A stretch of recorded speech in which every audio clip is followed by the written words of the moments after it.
In this video, I am going to solve the sample question paper given by CBSE for class 10th, that is session 2023-24. So it's a mathematics standard question paper. Okay. So the question paper is here. You can go through the question paper. I have put the whole question paper on the screen so you can see the question paper and we'll start. So it is, you see here, the question paper consists as 5 sections: A, B, C, D, and E. Section A has 20 MCQs carrying 1 mark each. Section B has 5 questions carrying 2 marks each. Section C has 6 questions carrying 3 marks each. Section D has got 4 questions carrying 5 marks each. And section E is a case study, okay? It has got 3 case studies based on the integrated units, okay, 4 marks each. There are 3 questions, and there are 3 questions in each case study. First question carries 1 mark, second question carries 1 mark, and the third question carries 2 marks. Totally 4 marks for each case study. Okay, this is a question paper. I just put the question paper. You can refer to it and try to solve it on your own first. If you are not able to, then come down the screen, just browse on the video, you will get the answers to the remaining questions, or you can verify your thing. So this is your question paper. So case study starts here, section E. Now we are starting with section A. Consists of 20 questions of 1 marks each. Let us begin with the first question. So let us read the first question first. Here, if 2 positive integers A and B are written as A is equal to x raised to 3 y raised to 2 and B is equal to x y raised to 3, where x and y are prime numbers, then the result obtained by dividing the product of the positive integers by the LCM AB is. So the product of these two, you are going to divide by LCM. Okay. So now let us see the solution. A is given as x raised to 3 y raised to 2 and B is given as x y raised to 3. So LCM of A and B, how do you find? LCM of A and B is you take the common factor with the highest power. Common factor with the highest power. So which is a common factor? X is a common factor, Y is also common factor. Highest power of X is 3 and highest power of Y is also 3. So it is X and Y are the common factor and the highest power of both of them is 3, 3. So LCM will be x raised to 3, y raised to 3. Clear? So the product of A and B is x raised to 3, y raised to 2 into x, y raised to 3. That means 3 plus 1, 4 and 2 plus 3, 5. So x raised to 4, y raised to 5 is the product of A and B. Now we are going to divide this by LCM. So the product divided by LCM, that is x raised to 4, y raised to 5 divided by x raised to 3, y raised to 3. So 4, 1, 3 cancels, only 1x remains. And here 5, 2y cancels, only 2. So xy square. So xy square is here. So that means your option is, answer is option B, that is xy square. Am I clear? Hope I have made the thing clear. Now let's go to the question number 2. Here, the given linear polynomial y is equal to f of x has 2 zeros, 1 0 and the 0 is 3, 1 0 and the 0 is 4 and it has no zeros. Now what is the 0? 0 is the point where it cuts the x-axis. Now if you see now you see the graph. So what is it?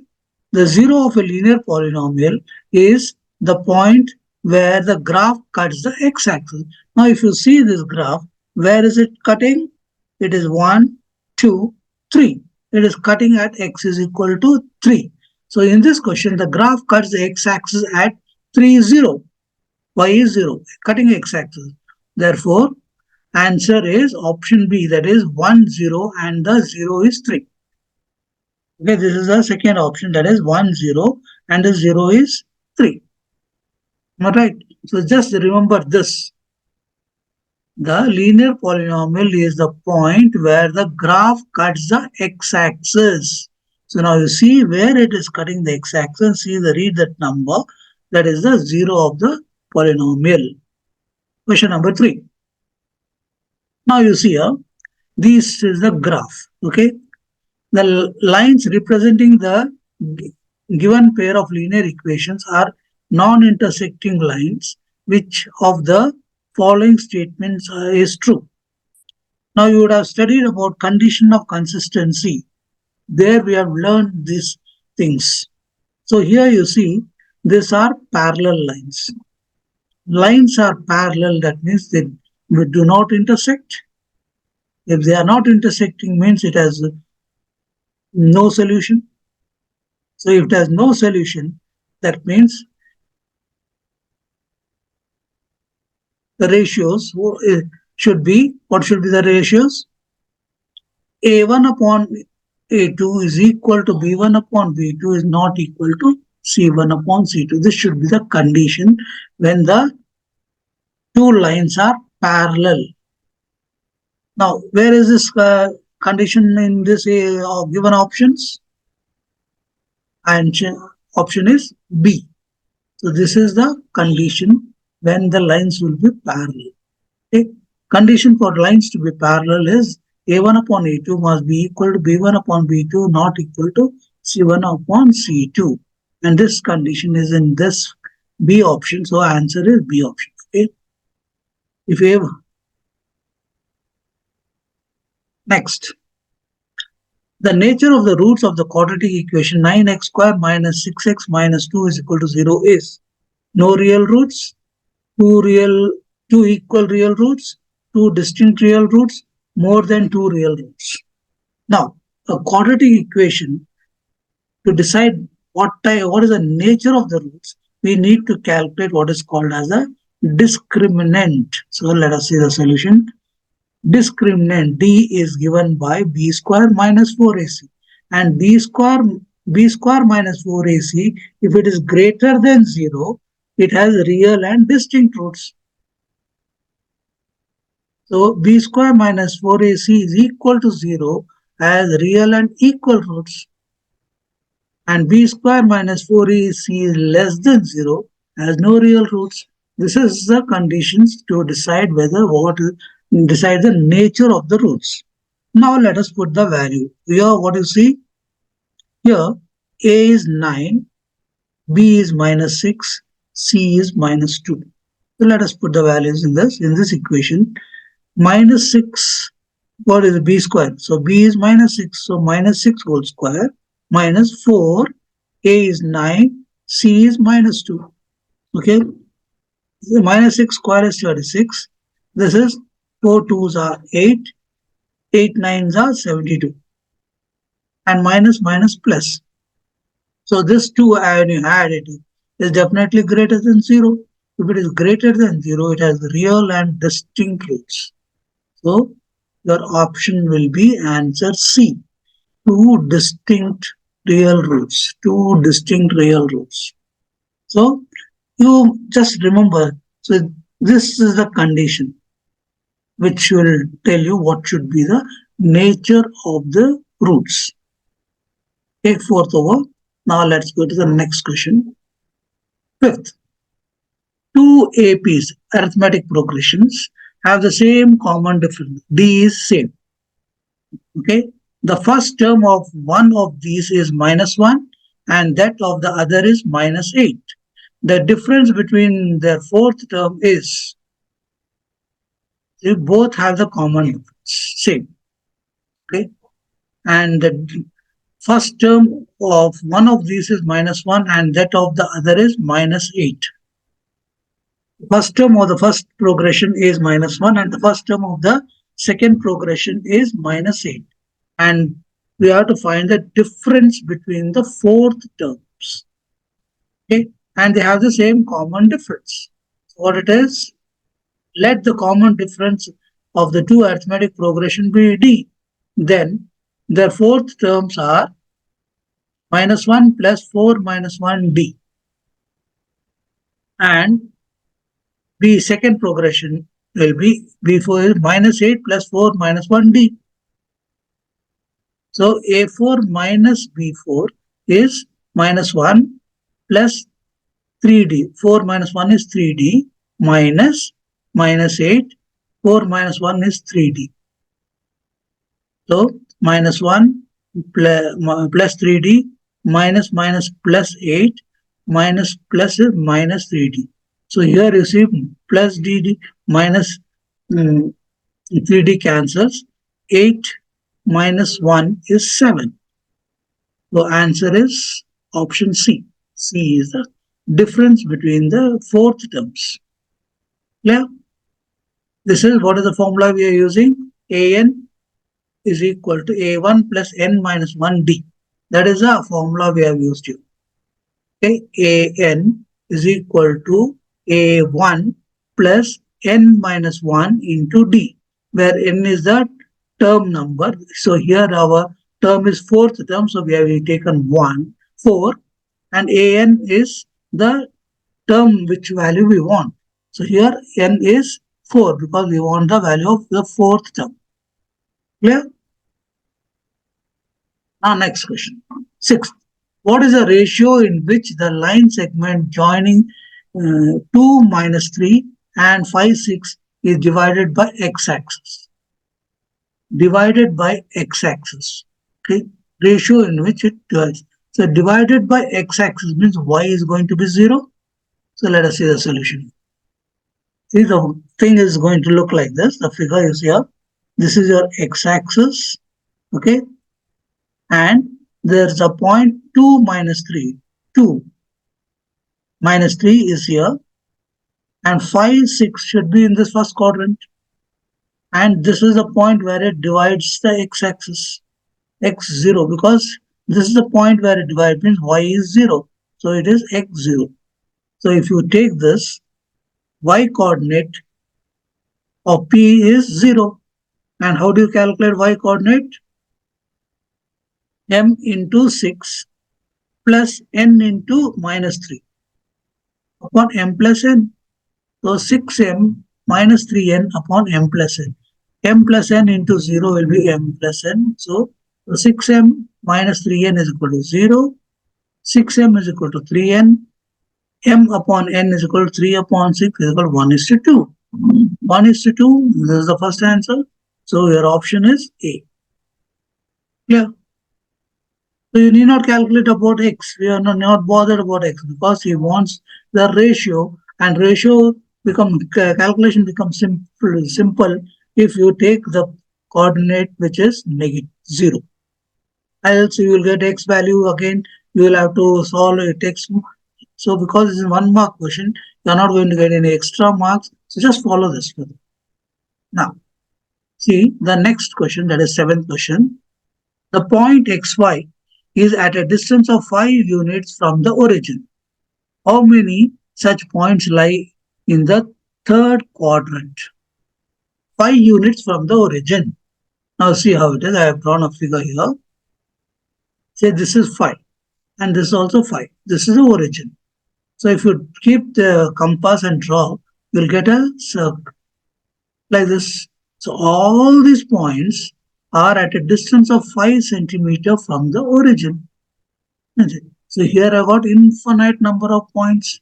So your answer should be infinitely many. So answer is option D, infinitely many. Yeah. Because when you draw a circle, so this is a quarter circle. Quarter circle, keep the center needle point here. And if you draw a radius of 5 centimeters, you'll get this. So on this line, all the points which are at a distance of 5 centimeter will lie here. So you'll have infinitely many points. 8th question. In triangle ABC, A, B, C is the triangle. DE is parallel to AB. These two lines are parallel. And AB is equal to A. DE is equal to X. BE is equal to B and EC is equal to C. Express X. Then X expressed in terms of A, B and C is. Now you have to express X, that is DE, in terms of A, B and C.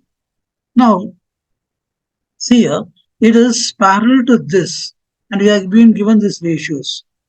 So if you see here, what is given? AB is given, X is given, this is B and this is C. So we use basic, and this line is parallel to this, it's given. So you can use basic proportionality theorem. So as AB is parallel to DE, by basic proportionality BPT, what will be the ratio? EC upon DE is equal to BC upon AB. Okay, this small triangle against the bigger full triangle. So this ratio, now let's put all the values. EC is what? C. And DE is what? X. So C upon X is equal to BC. B to C is B plus C upon AE. AB is A. Let us cross multiply. So it will become AC upon B plus C is equal to X. We are getting by cross multiplying. And X is equal to AC upon B plus C. AC upon B plus C is this. So your answer is option B. Answer is option B. Now next question, 8th question. So 9th one. If O is center of a circle, so this is the center of the circle, PQ, a chord PQ makes an angle 50 degrees with the tangent. Chord PQ makes an angle of 50 degrees with this tangent. This is a tangent. That means this angle is here is 50 with the tangent PR at a point of contact at P.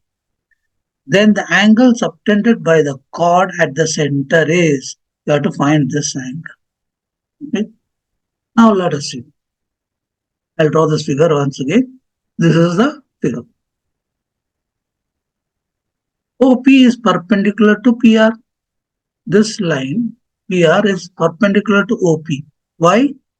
Radius is perpendicular to the tangent through the point of contact. So since the radius is perpendicular to tangent, that means this angle is 90 degrees. Therefore, angle OPR is equal to OPQ plus QPR. This plus this angle plus this angle is a complete angle. But this angle we know it is 50 and this angle we know has 90.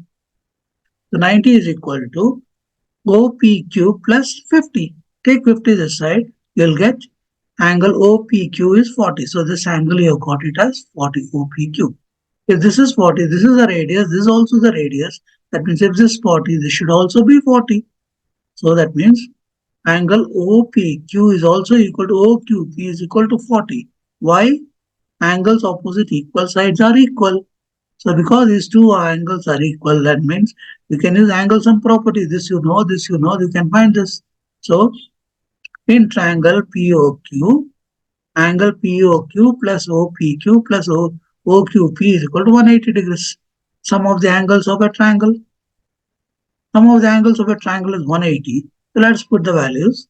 So it is angle POQ, that is the central angle, that is the angle made at the center, plus 40 plus 40. That is angle POQ plus 80 is equal to 180 degrees. Angle POQ is equal to 180 minus 80. Angle POQ is 100 degrees. 100 degrees means this is the option which is the correct answer. The answer is option B. 10th question. A quadrilateral PQRS is drawn to circumscribe a circle. That means the quadrilateral is outside the circle, touching the circle at all points. If PQ is equal to 12 centimeter, see this is given as PQ, which is 12 centimeter. QR is 15, RS is 14. Then find the length of PS. PS you have to find this length. So let us see. Let us draw the figure again. See here. This is 12, this is 14, this is 15. So now you know there's a point outside the circle. So from this point outside, when I'm drawing a line like this becomes a tangent to the circle. This is also tangent to the circle. So tangent length from an external point is equal. So if this is a PD is a tangent from an external point to the circle and point external point to the circle, that means this is x, this should also be x. If this is m, this should also be m. If this is z, this should also be z, and because these all are tangents from an external point. So accordingly, you have taken this. So, and he has given you this is 12, this is 15, and this is 14. And we have to find x plus y. So let us see what is given. PA is equal to PD is equal to x. AS is equal to SB. AS is equal to SB is equal to y. BR is equal to RC is equal to Z. And DQ is equal to QC is equal to M. This is what is we have taken. Okay, because the reason, what is the reason here? The reason being tangent length from an external point are equal. Tangent length from an external point are equal, therefore they all must be equal. Now if you see here x, here m, x plus m is 12. So let us take this as the first equation. Then you see m plus z is 15. Let us take it as a second equation. Then see this, y plus z is 14. Y plus z is 14. Let us be the third equation. So we got three equations and we got three variables. So let us find one. Subtracting 3 from 2. This one, we are subtracting this one from this. Now it is m plus z minus y plus z is equal to 15 minus 14. Open the bracket. M plus z minus y minus z is equal to 15 minus 14. We'll get z will go, you see. Z and z cancels. So m minus y is equal to 1. Let this be your fourth equation. Now m minus y is 1 and x plus y is 12. So let us take that. So subtracting from 4 from 1. Subtracting 4, that is x plus y minus m minus y is equal to 12 minus 1. Open the bracket. X plus m minus m plus y is equal to 11. Plus m minus m cancels. X plus y is equal to 11. X plus y is 11. That means we are getting the length of SP. So our length of SP is 11. And where is that answer here? Here it is. So your answer is option D. Answer option D. Clear? This was your question number 10. Now question number 11. Given that sine theta is equal to A upon B, then cos theta is, we are given four options. You have to find what it is. Sine is given and we have to find cos. You clearly know the identity. Sine theta is O upon B, that is equal to O upon A upon B, which is A means what? Opposite upon hypotenuse. Sine of that. And hypotenuse. So hypotenuse square is equal to this is Pythagoras theorem, O square plus A square. So put the values. So A is hypotenuse, here it is B. Hypotenuse here is B and A opposite is A is equal to the adjacent. So let's go A square is equal to B square minus A square. B square minus A square. So this is A square. So A will be root of B square minus A square. Now what is cos? Cos is A upon H. Cos is root of B square minus A square upon B. B square minus A square upon B. This is your answer. So option C is your answer. Clear? So we have not done anything. You can have done by this method. You can also use sin square plus cos square is equal to 1. There in that way also you can get it. This is using the basics. I have done this. Now go to the 12th question. Sec A plus tan A into 1 minus sin A equals this. Which of this is correct? Solution. Now see here, sec A plus tan A into 1 minus sec A. The sec means what? 1 upon cos. Tan is 1 sin by cos. Let's put that. So 1 upon cos plus sin upon cos into 1 minus sin. Sin cos is there, so LCM is cos. So it will become 1 plus sin upon cos. 1 plus 1 minus sin. A plus B, A minus B is A square minus B square. So let us write it as 1 minus sin square upon cos. 1 minus sin square A is equal to cos square A. Cos square A upon cos. One cos will cancel and you'll get only one cos left. And that is cos, only one cos left is this is the answer. So option is correct. Next.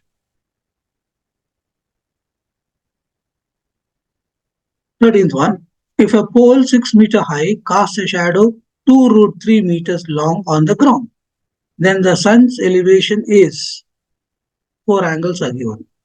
Now sun's elevation here, I'll draw a figure here. This is the theta, sun's elevation. Cast a shadow of 2.3 meters on the ground. This is the ground. Okay. A pole is 6 meters. So this is a pole. 6 meters and its shadow is 2 root 3.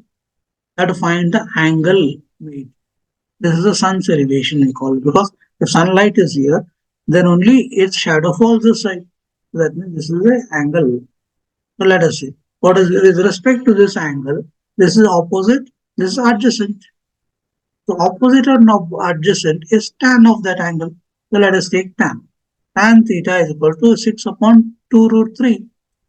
This becomes 2 3s are 6, so 3 upon 3 root 3 equal to root 3 can be written as root 3 into root 3. 1 root 3 cancels and it is just equal to root 3. So tan theta is root 3 means tan theta is equal to root 3 and root 3 is what? Tan 60. So tan 60 is equal to root 3 is equal to tan theta. So tan cancels. So theta is 60. So the angle is 60 degrees. That's option A. Answer is option A. 14th question. If the perimeter and the area of a circle are numerically equal, perimeter and area both are of the same value, then the radius of the circle is, perimeter and area of circle are equal. Let us know the formula for perimeter of a circle and area of a circle. Perimeter of a circle is nothing but your circumference of the circle and area as usual. So let us see. Perimeter of the circle is equal to area of circle. This is the condition given. Now what is the perimeter of circle? 2 pi r. And what is the area of circle? Pi r square. Pi you cancel. So 2r is equal to r. 2 pi upon pi is equal to r upon r. Pi cancels 2 and 1 r remains. So r is equal to 2 units. The radius will be 2 units. A is option. So answer is option A. 15th question. It is proposed to build a new circular park equal in area to the sum of the areas of two circular parks of diameter 16 meters and 12 meters in a locality of the new park. The radius of the new park is, now see here, the sum of the areas of two parks of diameters. That means there is one park whose diameter is 16 meters, there is another park whose diameter is 12 meters. So that means the area of this circular park plus area of this circular park together should form the area of this new circular park. So let us see the solution. Area of new circular park is equal to area of the park of diameter 16 meters plus area of the park of diameter 12 meters. Now, so radius of the new park is r. So let us take this pi r square is equal to pi, radius is 8 because the diameter is 16, so radius should be half of it, 8. Here the diameter is 12, so radius should be 6. Now, pi, you can remove it. So you can take pi r square is equal to pi 64 plus pi into 36. Pi r square is equal to pi into 64 plus 36. Pi r square is equal to pi into 100. You can cancel pi. R square is equal to 100. R is equal to root 100, that is 10 meters. Okay, the radius of the new park will be 10 meters. Yeah. Therefore, answer is option A. 16th question. There is a square board of side 2A units circumscribing a red circle. Jaydev is asked to keep a dot on the above side above said board. The probability that he keeps the dot on the shaded region is, so side of the layer is given here. I'll draw the figure. Side of the board is given A, 2A. So that means it's a square board. See, it is written it's a square board. So since it's a square board, each side is 2A, this is also 2A. Okay. Now, Jaydev is asked to put a dot on the above said board. On this, he has to put a dot wherever he wants. The probability that he keeps the dot on the shaded region, the chance that he will put the thing on this blue shaded region only is. Now see how it is. This is an example of geometric probability. Okay. Now geometric probability, area of the board is 2A into 2A is 4A square. Area of circle is pi r square.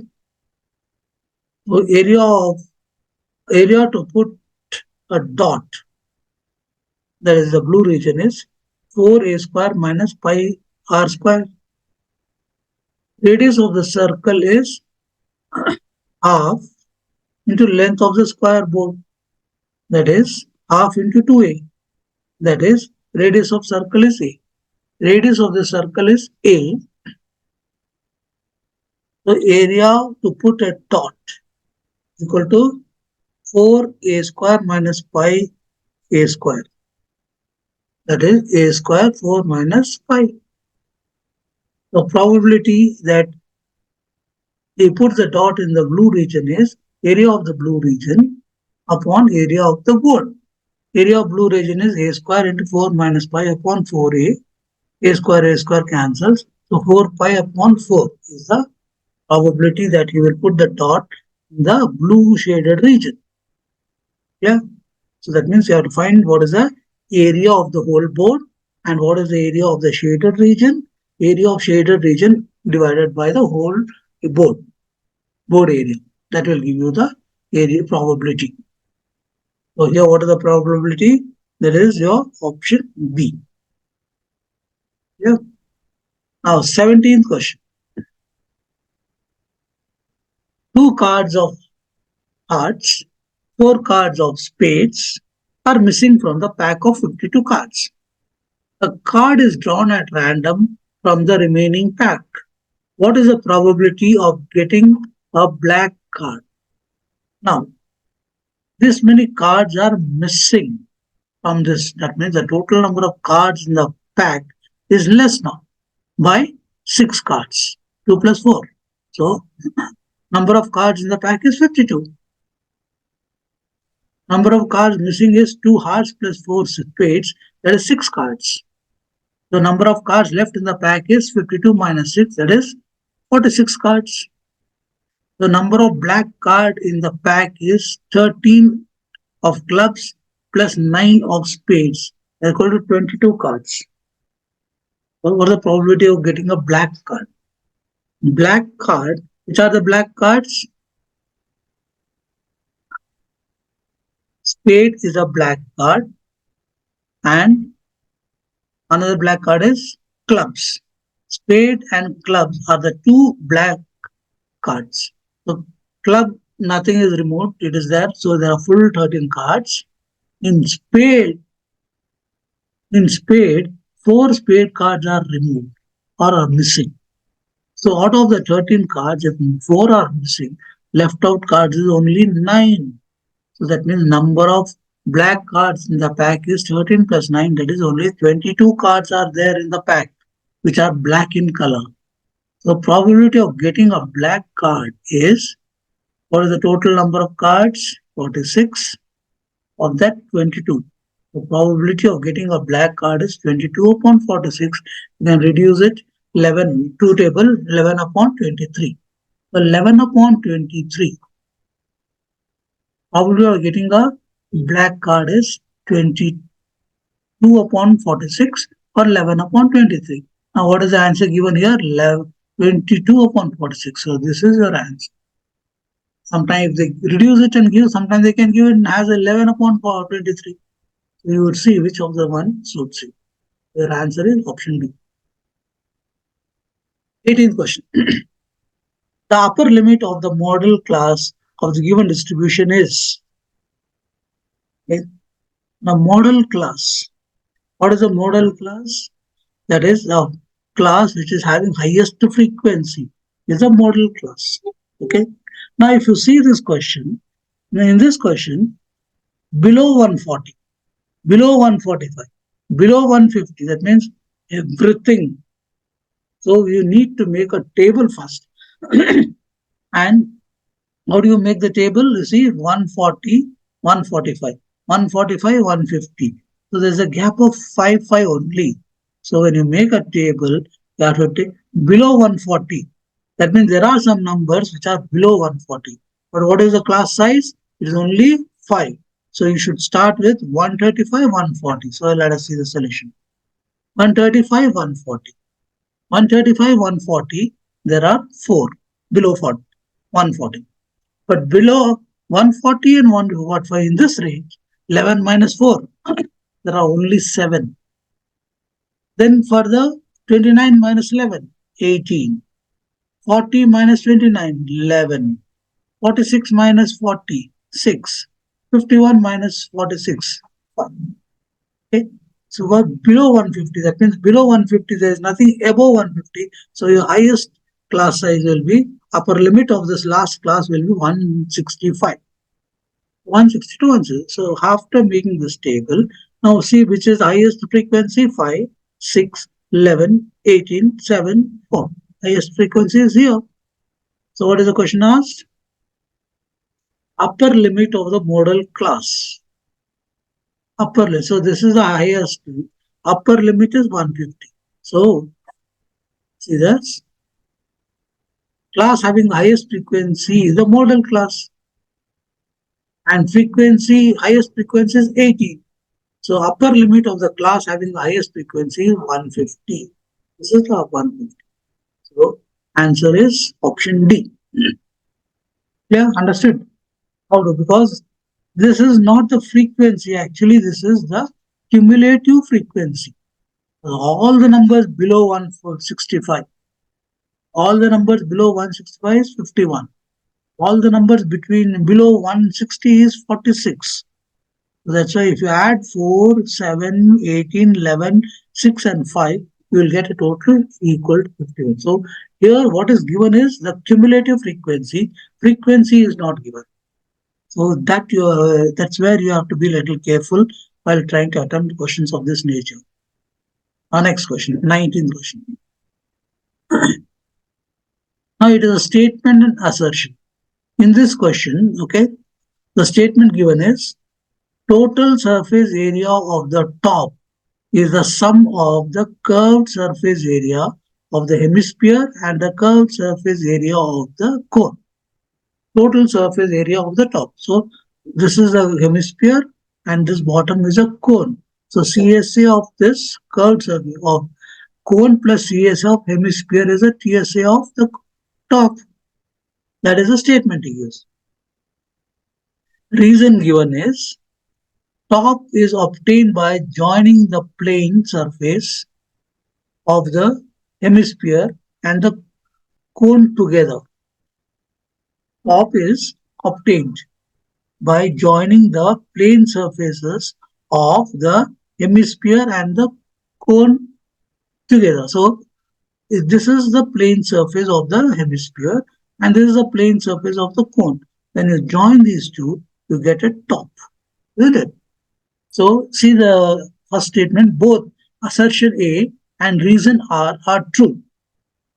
And reason R is the correct explanation of assertion A. Is this the explanation of this? He is talking about surface area and he is talking about only the how this top is made. So both assertion and reason are true and reason R is not the correct explanation of assertion A. Both are true, but R is not the correct explanation. Assertion A is true, but reason R is false. Assertion A is false, but reason R is true. Now see, reason is for the statement. So has he said it is? Yes, it is true. CSA of hemisphere, this is CSA of cone. Together is a TSA of the top. So both assertion and reason are true. And reason R is the correct explanation of assertion. Why we have taken CSA only? Because both are joined together. Therefore, we don't take the total surface area off. We take only the curved surface. Therefore, it is so assertion A and reason R are true. And assertion A is the correct explanation. So your option is option A. Yeah, you got to analyze your what it is. What is CSA? Because this is a merger. Here, just a minute. Here, this is actually the merging of these two surfaces. See, a hemisphere and cone, they get merged, and that's why we cannot take this surface. It's already a part and parcel of the top. That's why it is the correct. Next. This is the 20th question. Statement and assertion. Okay. Now see here, the what is talking about is what is the assertion telling? The terms of the arithmetic progression cannot have both positive and negative rational numbers. Now see this is a statement. Okay. This is your statement given. -5, -5 by 2, 0, 5 by 2 and so on. And the reason what it is, the terms of the progression cannot have both positive and negative rational numbers. Why? See here. A, what is that common difference? -5 by 2 minus that is 5 by 2. Again, third term and this thing is 5 by 2. So since D is constant, therefore it is an arithmetic progression and we see that the terms of the progression can be positive and also negative. So assertion A is true and reason R is false. That he says you cannot have a negative term, only positive terms or only negative terms. That is a wrong statement. So why? But when you say arithmetic progression, the common difference should be same throughout the progression. And in this case, we have found that the common difference is same. Okay. So with this, we have completed section A of 1 mark each, that is MCQs. Okay. So answer to this was option C. Now we are starting with section B. Section B consists of 5 questions of 2 marks each. Yeah. Now here is the proof. It's a 2 marks question. Prove that root 2 is an irrational number. Irrational number. So it's a proof. Suppose root 2 is a rational number. So this is a contradiction method of proving a particular thing. So we first suppose that it is a rational number and then we say what we have supposed is wrong and then we come back to the conclusion that it is an irrational number. That's how so that is proved by contradiction method. This is called as proof by contradiction. So that's why we are supposing that root 2 is a rational number. If it is a rational number, you know When you say it's a rational number, it should have a numerator and denominator. So that means it should be root 2 is equal to a upon b. It should have a numerator and denominator. And the numerator and denominator must be co-primes. That is, they have no common term, or the HCF of both of them is 1. It shouldn't have any common term. I mean, that is, it should not be divisible by any other number. Both should be prime. Okay, then only it is a rational number. Now let us square both sides. Root 2 square is equal to a upon b whole square. Root 2 square is only 2. Squaring both sides. 2 is equal to a square upon b square. Take b square this way. 2b square is equal to a square. 2 into some number. B square is some number. So assume that b square is a number. If b square is a number, if it is multiplied by 2, it should be equal to a square. That means 2 is a factor of a square. So from that, 2 is a factor of a square. That means 2 divides a square. So 2, this is a divide symbol. So 2 divides a square. We read this as 2 divides a square. If it can divide a, it should divide, sorry, if it can divide a square, it should divide a also. So that means 2 divides a. 2 divides a also. That means 2 is a common fact, is a factor of a. Let this be as the first condition. Now, if a 2 divides a, that means a can be written as 2 into some number, another third number integer, where c is some other integer. So 2 into some number must be equal to a. So if that is the case, then square both sides. A square is equal to 4c square. If a square is equal to 4c square, but a square, what it is, we have just now seen a square is equal to b square. Let's put it here. b 2b square is equal to 4c square. Now, b square is equal to, this 2 will come down and divide it, so 2c square. So 2 into c square is b square. That means 2 into some number is b square. That means 2 divides b square also. 2 divides b square. If 2 divides b square, 2 should divide b also. So 2 divides b is the second, say it's the second condition. So 2 is a common factor for a, and 2 is a common factor of a, and 2 is a common factor of b also. That means from 1 and 2, 2 is a common factor of a and b. But this contradicts the fact that a and b are no common factor other than 1. That is, they are co-primes. So this means that our supposition is wrong. Therefore, root 2 is a rational number. Sorry, irrational number. Sorry, that's a typing mistake. Root 2 is an irrational number. A mistake in typing, just irrational number. It's a irrational. So if it is, because we have started with rational, so because that is wrong, therefore it's an irrational number. So when you're writing it, please make a correction here. There's a mistake. 22nd question. Now see this. Now ABCD is a parallelogram. Now see, it's like this. ABCD is a parallelogram. It is given. Now, and AB is parallel to CD. AB is parallel to CD. Why? Because in a parallelogram, opposite sides of a parallelogram are parallel. Angle AOP is equal to angle QOC.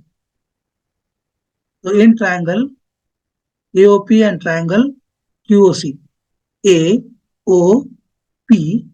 and QOC. In triangle AOP and QOC, in these two angles are equal. Why are they equal? So OAP is equal to OCQ.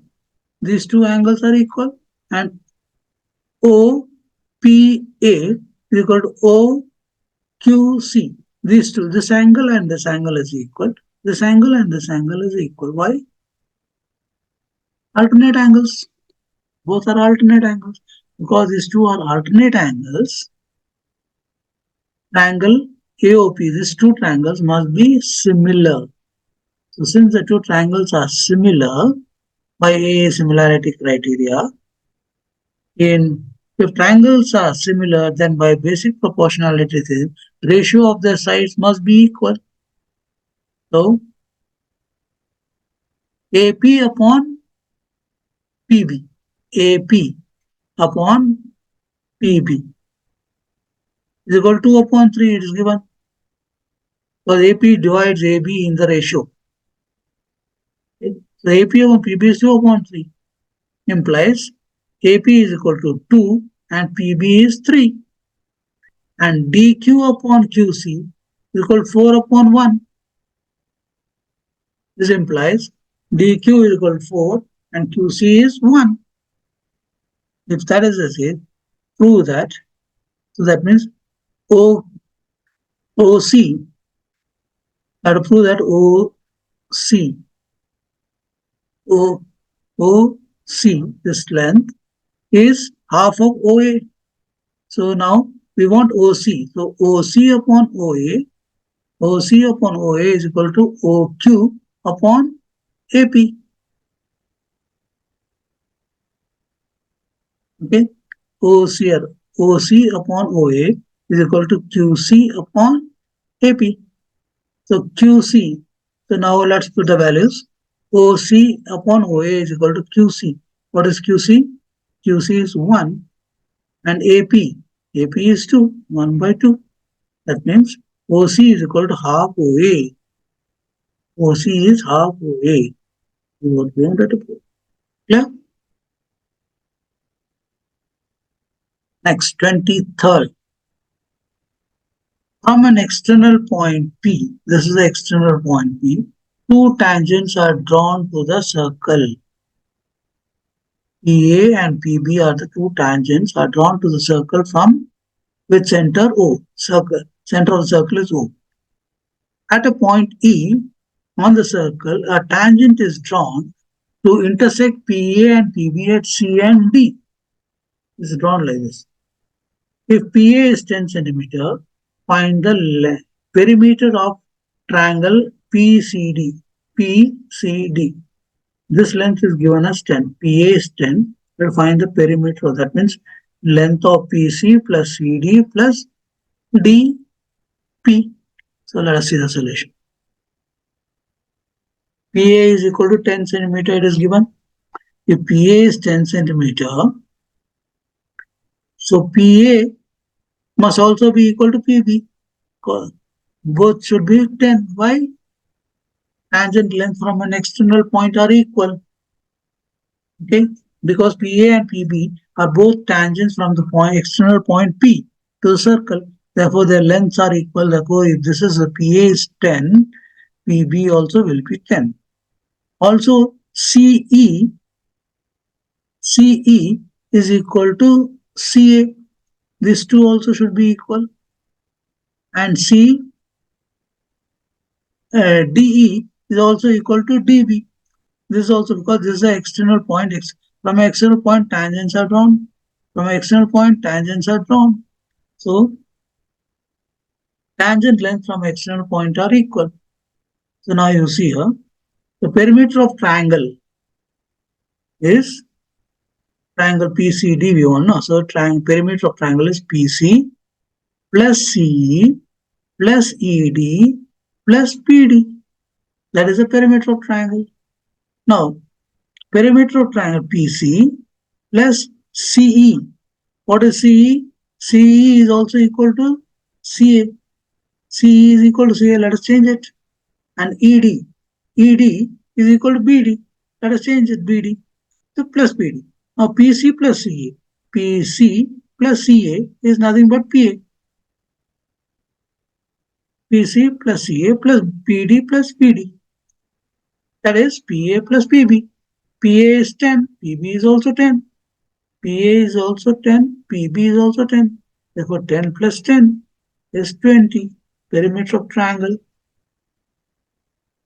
Therefore, perimeter of triangle PCD is 20 centimeters.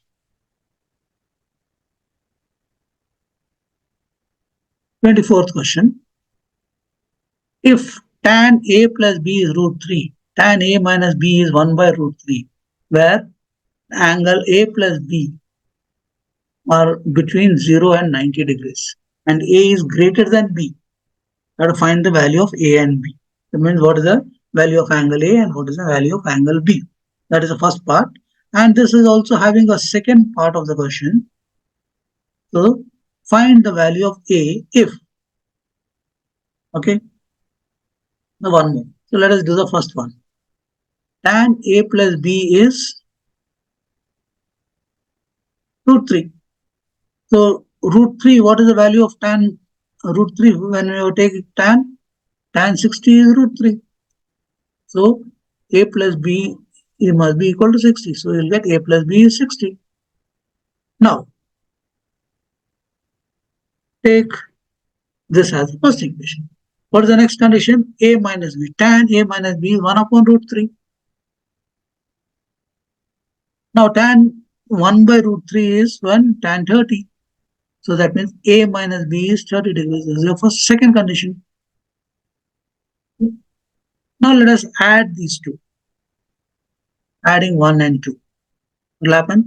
A plus B plus A minus B is equal to 30 plus 60 is equal to 90. Plus B minus B will cancel. 2A is equal to 90. A is equal to 45 degrees. A is 45, but A plus B is 60. A plus B is 60 from first condition. Put value 45. Implies that 45 plus B is 60. That is, B is 15 degrees. So you have found angle A is 45, angle B is 15 degrees. Yeah. Now let's find the other part of it. Find the value of x. Or other question. 2 sec square 30 plus x sine square 60 minus 3 upon 4 tan square 30 is 10. And find the value of x. Now let's cosec 30. Put the values. Cosec 30 is 2 square plus x into sine 60 is root 3 upon 2 square. It is, take a square. 3 upon 4 tan 30 is 1 by root 3. Take the square is equal to 10. So this is 2 square is 4. 4 2 is 8. 2 square is 4. And this root 3 square is 3 and 2 square is 4 minus 3 upon 4 into 1 upon root 3 square. Now 2 square is 2 into 4 is 8 plus 3x upon 4 minus 3 upon 4. So this implies LCM is 4. They get 4 8 are 32 minus plus 3x minus 1, which is equal to 32 minus 1 is 31 plus 3x is 40. Take 4 tens are 40. This implies 3x is equal to 40 minus 39. This implies x is equal to 3. For 3x is 9. Therefore, x must be equal to 3. Yeah. 25th question. With the vertex A, B, and C of triangle ABC as center, arcs are drawn with radius 14 centimeter and the 3 portion of the triangle so obtained are removed. Find the total area removed from the triangle. Now, see, this is a triangle. From this point A, an arc is drawn. From point B, an arc is drawn. Point C, arc is drawn, and this portion is removed. So, each portion cut from the triangle is a sector.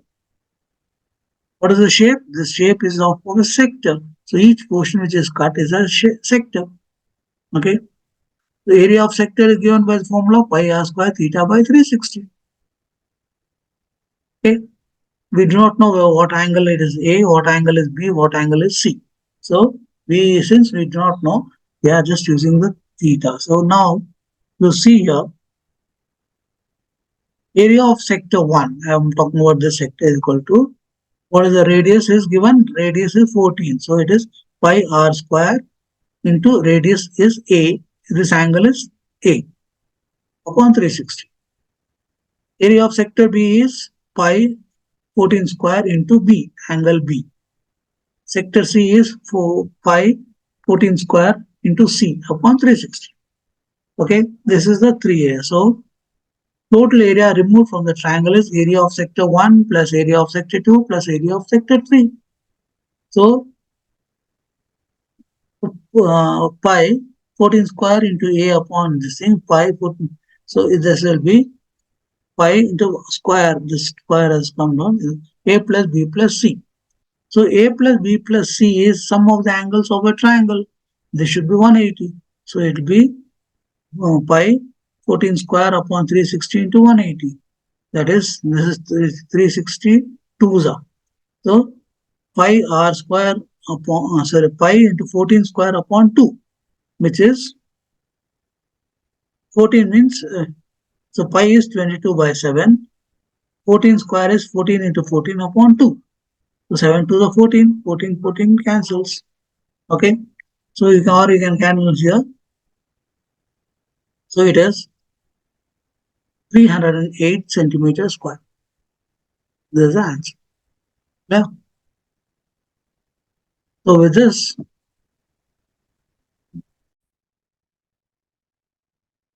now,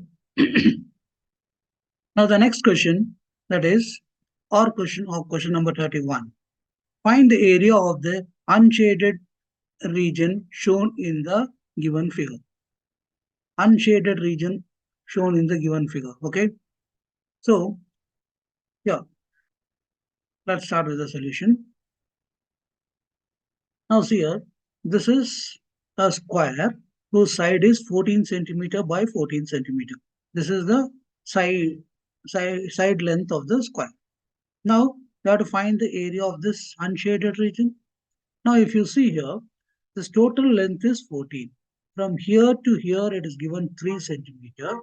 From here to here, say it is the radius of this semicircle, and here to here this is the diameter of this semicircle. So diameter, because this all semicircles are of the same radius, therefore this length will be 2r, and again it is the radius of this semicircle, and there is 3 centimeter.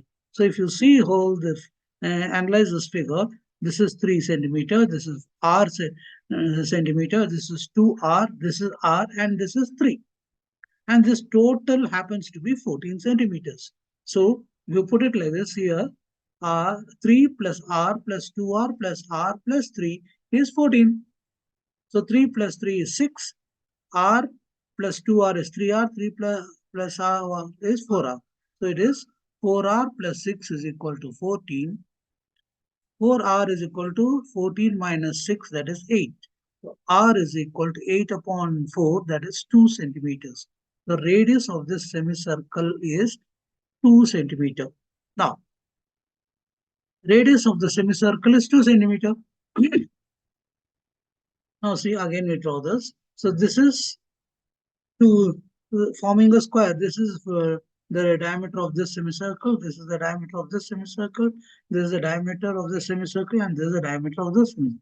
So this all diameters of the circle, semicircles are of the same size radius. Therefore, this is a square.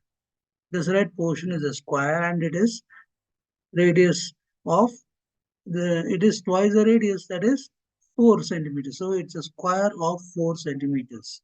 So area of this unshaded region will be area of the square plus area of 4 semicircles.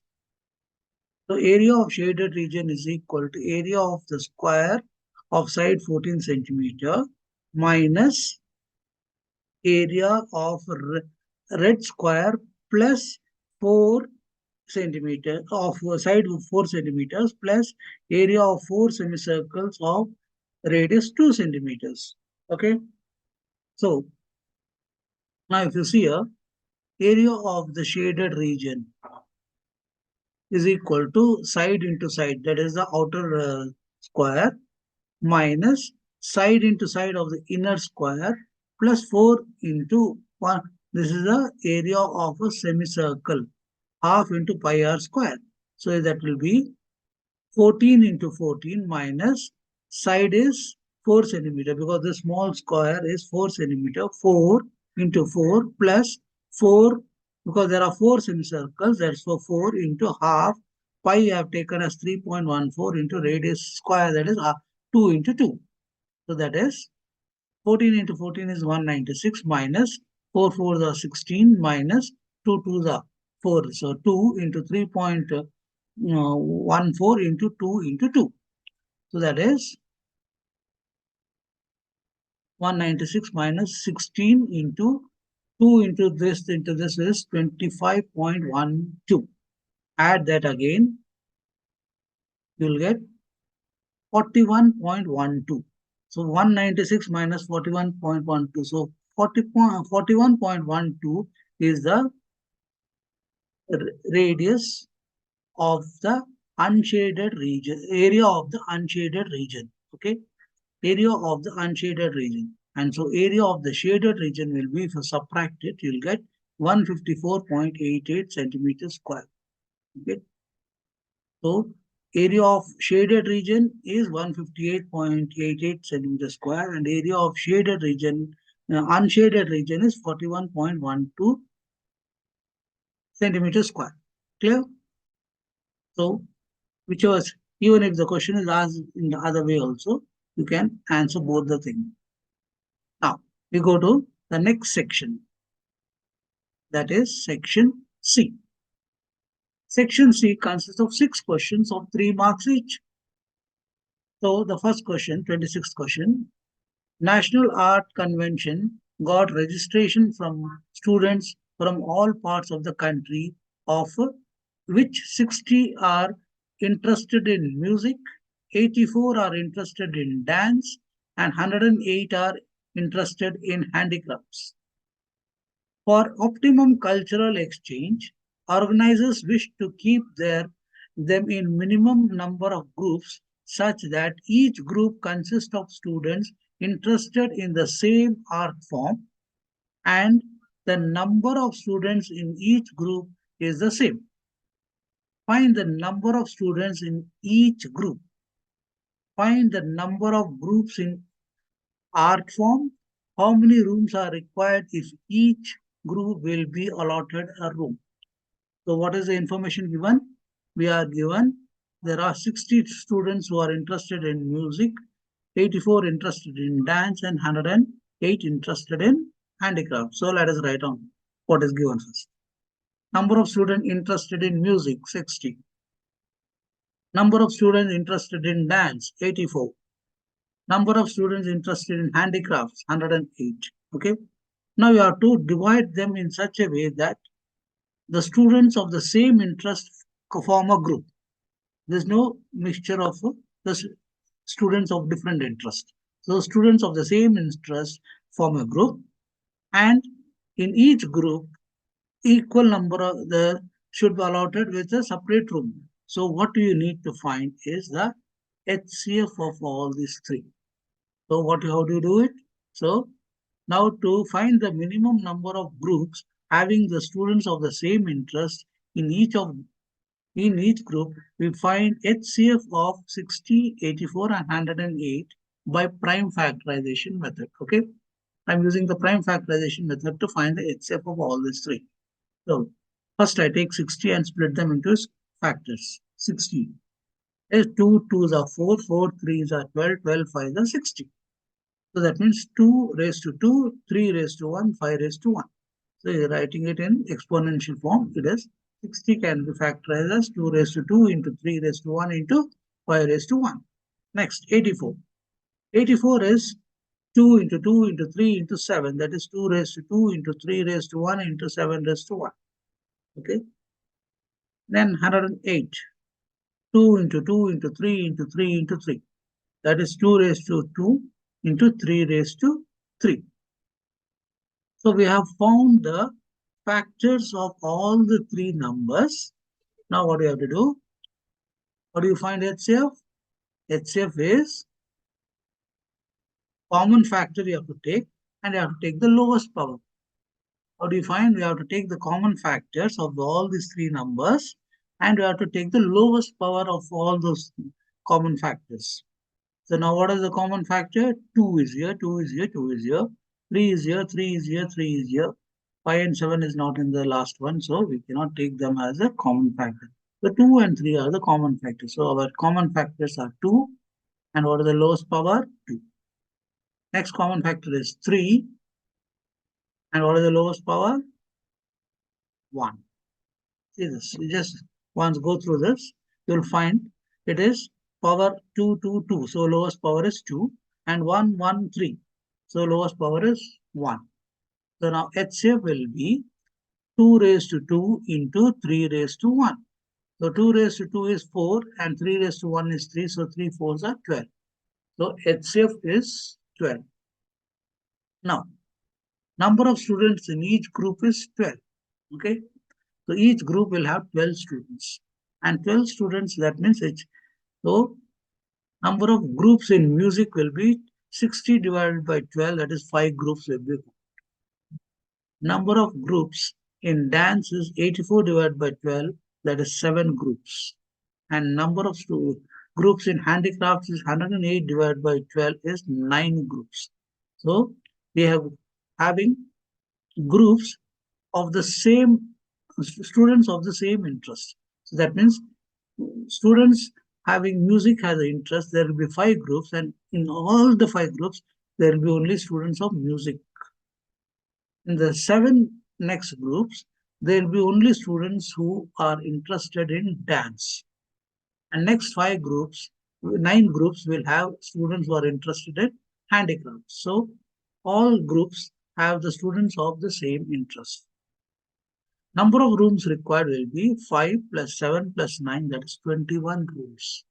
Okay. So totally that means the organizers will have to arrange for 21 rooms to conduct the competition. Okay. Next.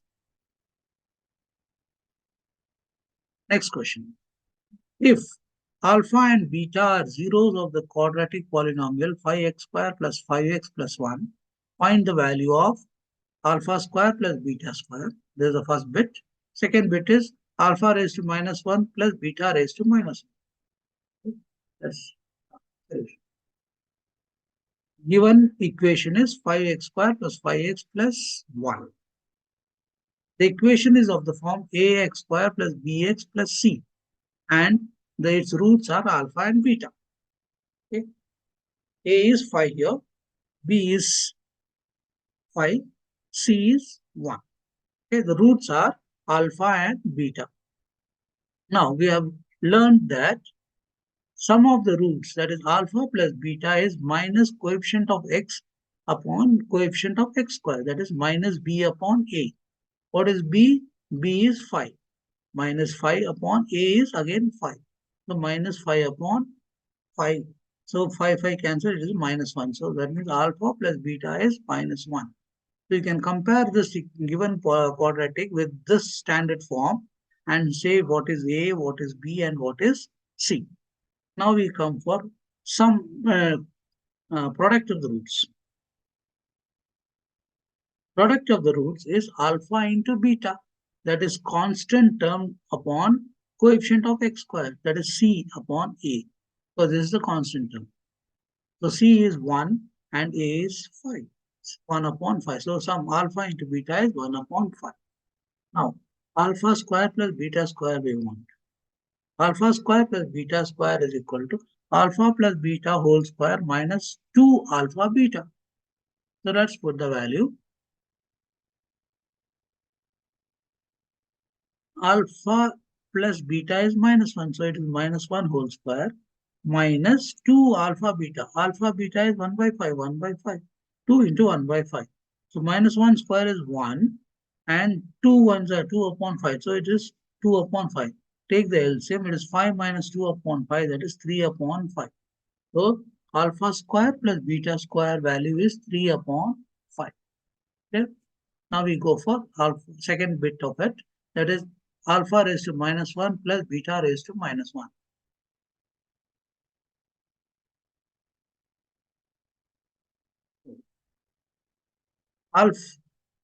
Alpha raised to minus 1 plus beta raised to minus 1 is 1 upon alpha plus 1 upon beta. That's equal to, take the LCM, beta plus alpha upon alpha beta, beta plus alpha upon alpha beta. What is alpha plus beta is -1 and alpha into beta is 1 by 5. So denominator goes to the numerator is equal to 5 and because of this minus sign it is -5. So alpha raised to -1 plus beta raised to -1 is -5. Clear? So this was, so once you find this, then simply substitute in one step, you get the answer. It's a 3 marks question. Next. Question number 28.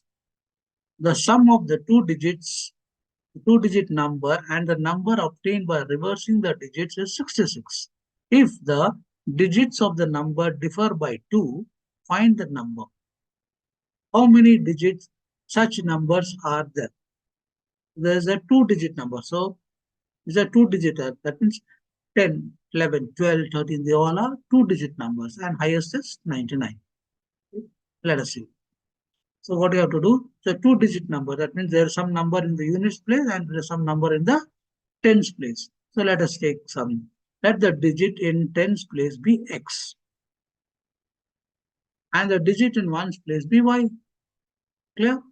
So tens place is x and ones place is y.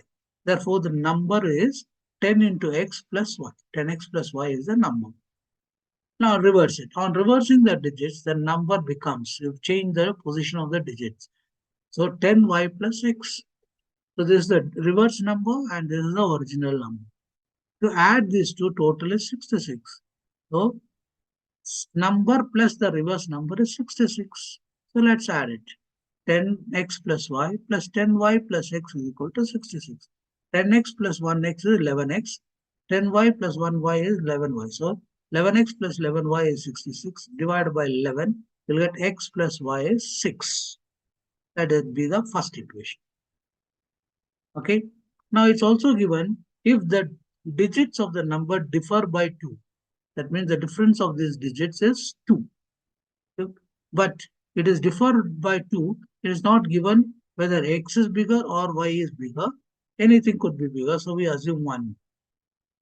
Also, the digits of the number differ by 2. That means x minus y is 2. I taken it. Okay. Assuming that x is bigger than y. It can also be y minus x is equal to 2. Clear? So, instead of taking two cases, I just take only one case. Therefore, let this be equation number 2. Now, what we do, we add these two. Adding 1 and 2. X plus y plus x minus y is equal to 6 plus 2. That is 8.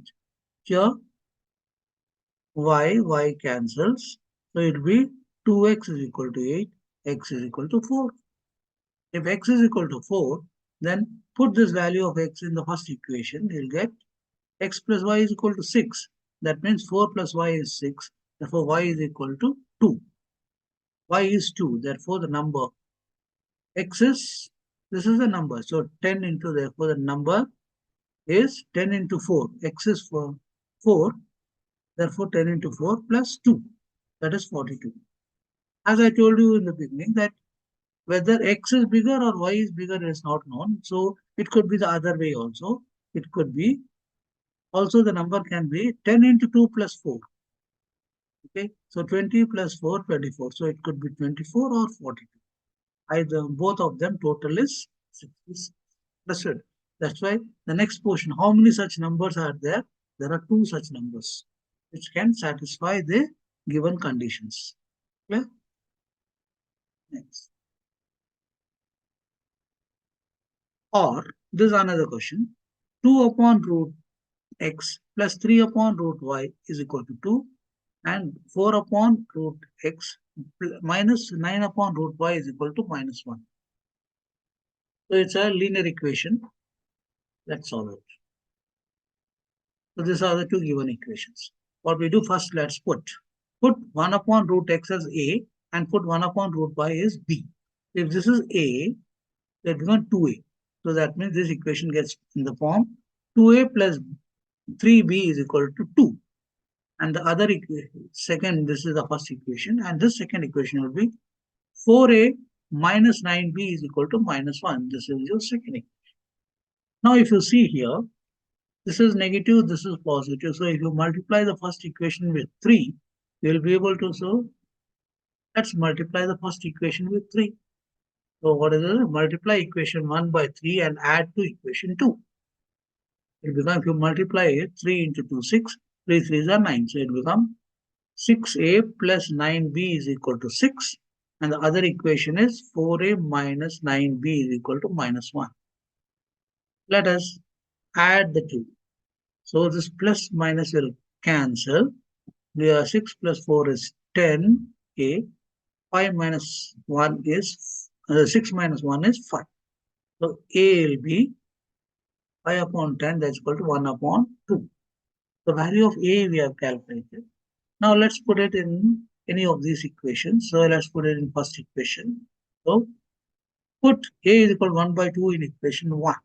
When you put in equation 1, what is the equation 1? 2a plus 3b is 2. 2a plus 3b is 2. So let's put 2. 2 into 1 by 2, a value plus 3b is equal to 2. 2 cancels. So you will be 1 plus 3b is equal to 2. 3b is equal to 2 minus 1. 3b is 1 upon 3. So b value is 1. B is 1 by 3 and a is 1 by 2. But what we have taken? We have taken 1 by root x is a and 1 by root y is b. So let's put it. 1 by root x is equal to a. That is 1 by root x is equal to 1 by 2.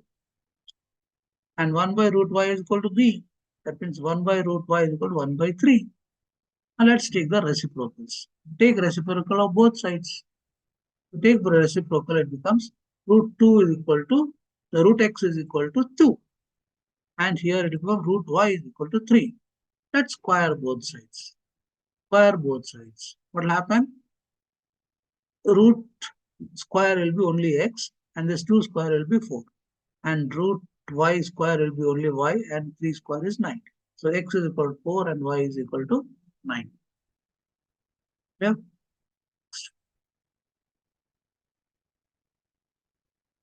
29th question. PA and PB are tangents drawn to the circle with center O. So PA and PB are tangents drawn to the circle with center O. This is the center of the circle. From an external point P, chord AB and makes an angle 30 degrees with the radius at a point of contact. So chord AB, this chord makes an angle of 30 degrees with the radius. This is the radius. OA is the radius. It makes an angle of 30 degrees here with the radius at the point of contact here. So if the length of the chord is 6 centimeter, that means this chord is 6 centimeter. Find the length of the tangent PA and the length of the radius OA. Or find the length of OA, radius of the circle, and also the length of this tangent. Let's start. This is the figure. So the angle 30 is here. That is chord angle made by the chord with the radius. This angle is 30 at the point of contact. Let this be point M. Okay. Now if you see here, what is given? AB is 6 centimeters. This length is given as 6 centimeters. And angle OAB is equal to 30 degrees. Now draw OM perpendicular to AB. When you draw OM perpendicular to AB and extend it to P. Now what here why we are drawing it is, see, perpendicular from the center to the chord bisects the chord. This property, that's why we are drawn them perpendicular. Perpendicular from the center to the chord bisects the chord. That means this chord is bisected at point M. Therefore, this will be 3, this will be 3. Therefore, AM is equal to BM is equal to 3 cm. Now, you know this is 3 centimeter. Okay? And you have to find the radius and you know the angle. With respect to this angle, this is the adjacent side and this is the hypotenuse. So, in triangle A, OAM cos 30 degrees. This adjacent upon hypotenuse, that is AM upon OA. This cos 30 is root 3 by 2 is equal to AM is 3 centimeters. Here AM is 3 centimeter upon OA.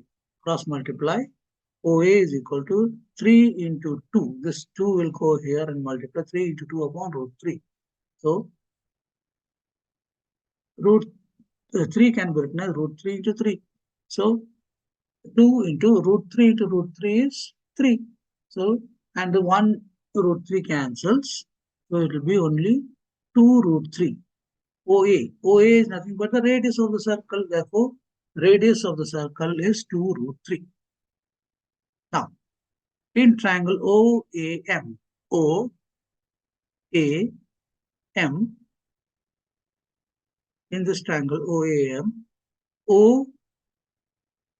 OAM plus OMA plus AOM is equal to 180. I'm taking this particular triangle. So this is 30, this is 90. So you can find this angle. The sum of the angles of the triangle. I've taken just this small triangle OAM, this particular triangle. Sum of the angles of this triangle is 180. 30 is this is perpendicular, so this is 90, so you can find this angle. So it is 30 plus 90 plus angle AOM.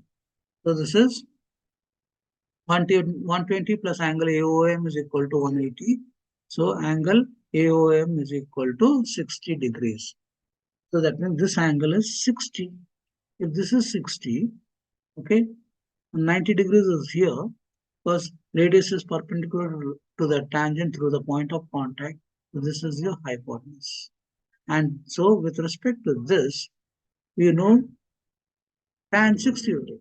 With respect to this angle, this is opposite and this is adjacent.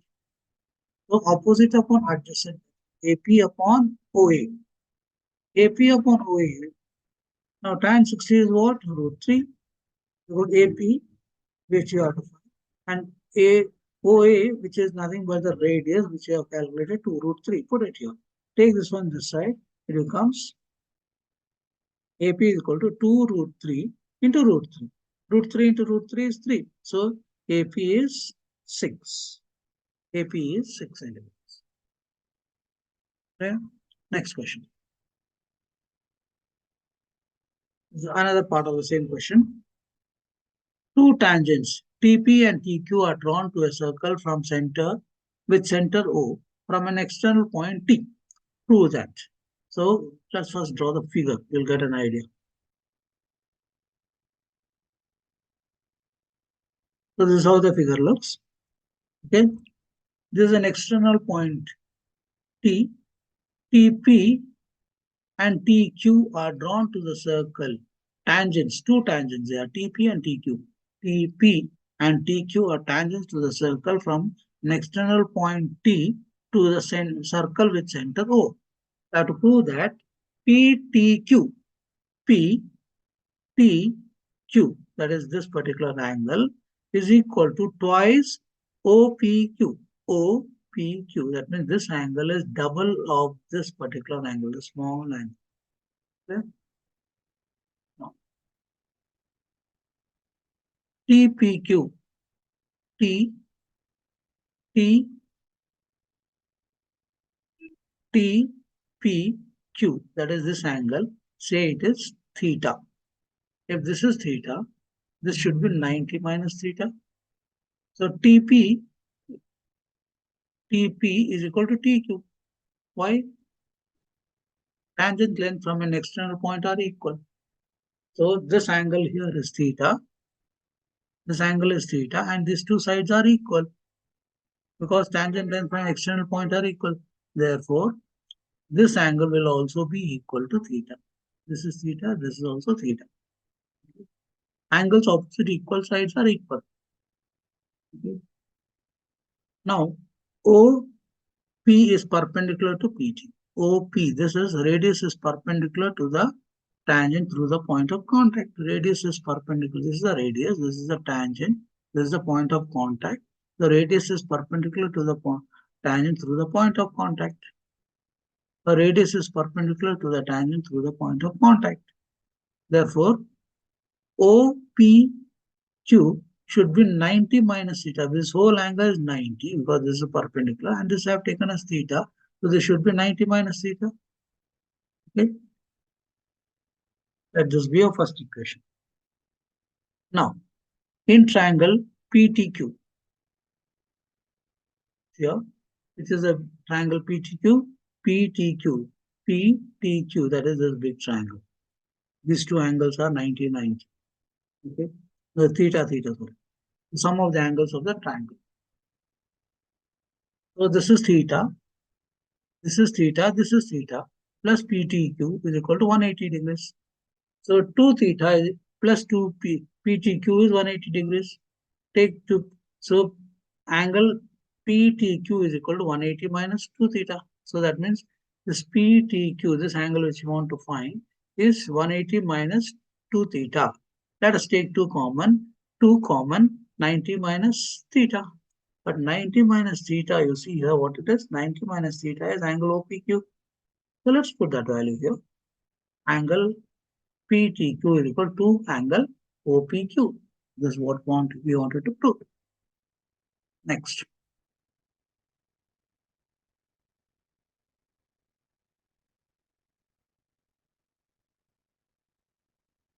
Question 30. If 1 plus sine square theta is equal to 3 cos sine theta cos theta, prove that tan theta is 1 or 1 by 2. This is a condition given. You have to prove that value of tan theta is 1 or 1 by 2. Solution. What is given? 1 plus sine square theta is equal to 3 sine theta cos theta. Okay. So divide the whole equation by cos square theta. When you divide by cos square theta, 1 by cos square theta plus sine square theta by cos square theta is equal to 3 sine theta cos theta divided by cos square theta. Okay. So here what happens? 1 by cos square is x square, sine square by cos square is tan square, 1 cos cancels, so sine by cos is tan again, so 3 tan. Bring it this side, it becomes 1. Sec square is 1 plus tan square, 1 plus tan square theta plus tan square plus 3 tan. So tan square plus tan square is 2 tan square. 1 plus 2 tan square is equal to 3 tan theta. Bring this one this side. 2 tan square theta minus 3 tan theta plus 1 is equal to 0. Now this is in the form of a quadratic equation. Okay. So it's a quadratic equation. It is in terms of tan. To understand better, we put some substitution. Let's put tan theta as x. So what will happen? 2x square minus 3x plus 1 is equal to 0. This is for you to understand easily. So now let's factorize this split quadratic equation. So it will be 2x square minus 2x minus x plus 1 is equal to 0. Take out common 2. So 2x. So here there's a mistake. So 2x square it should be. So 2x into x minus 1 into x minus 1 is equal to 0. It is x minus 1 into 2x minus 1. This will be the factors of this. The mistake, please write x here. There's a mistake. 2x into x minus 1, x minus 1. So x minus 1 and 2x minus 1. Just when you are copying it, please write x 2x it is. Now, so what is it? X is equal to 1 or x is equal to 1 by 2. But what is x? X we have taken as tan theta. So tan theta is 1 or 1 by 2. Yeah. Question number 31. The length of the leaves of a plant are measured correct to the nearest millimeter, and the data obtained is represented in the following table. So it is given this. What we have to find the mean length of the leaves. We have to find the mean. So let's write the table again. Now to find the mean, we need to calculate mid value of the class intervals. Okay. So, and then this is your f value, that is the number of leaves is f, and the mid value is x, f into x. F into x, this into this, you have to multiply. I'm following that direct method. Okay. I'm not using any step deviation method or okay. This is much faster. So we have to add these two and divide by 2. So 118 plus 126 divided by 2 will be 122. So the mid value is 122. After doing this, what you do, you don't have to keep on adding and subtracting, adding, dividing. What you do, 118 and 122. What is the difference? 119, 120, 121, 122. 4 is the difference. So keep adding 4 to all the lower limits. 127 plus 4, 131.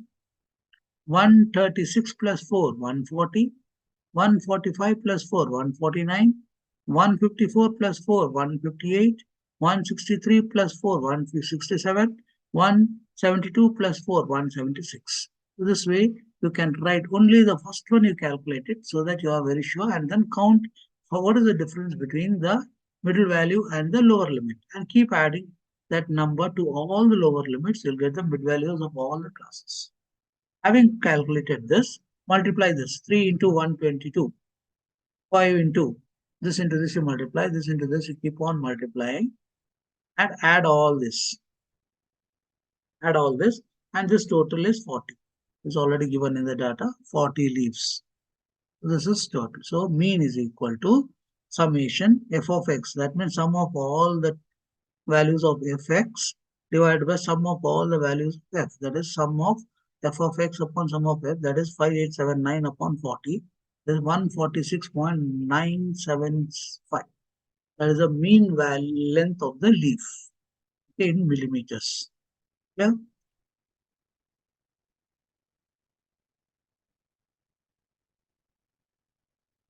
that's clear.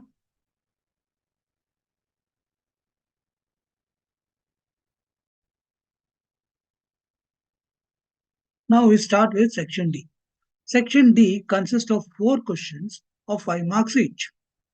So, first question is 32nd question. A motorboat whose speed is 18 kilometers per hour in still water takes 1 hour more to go 24 kilometers upstream than to return downstream to the same spot.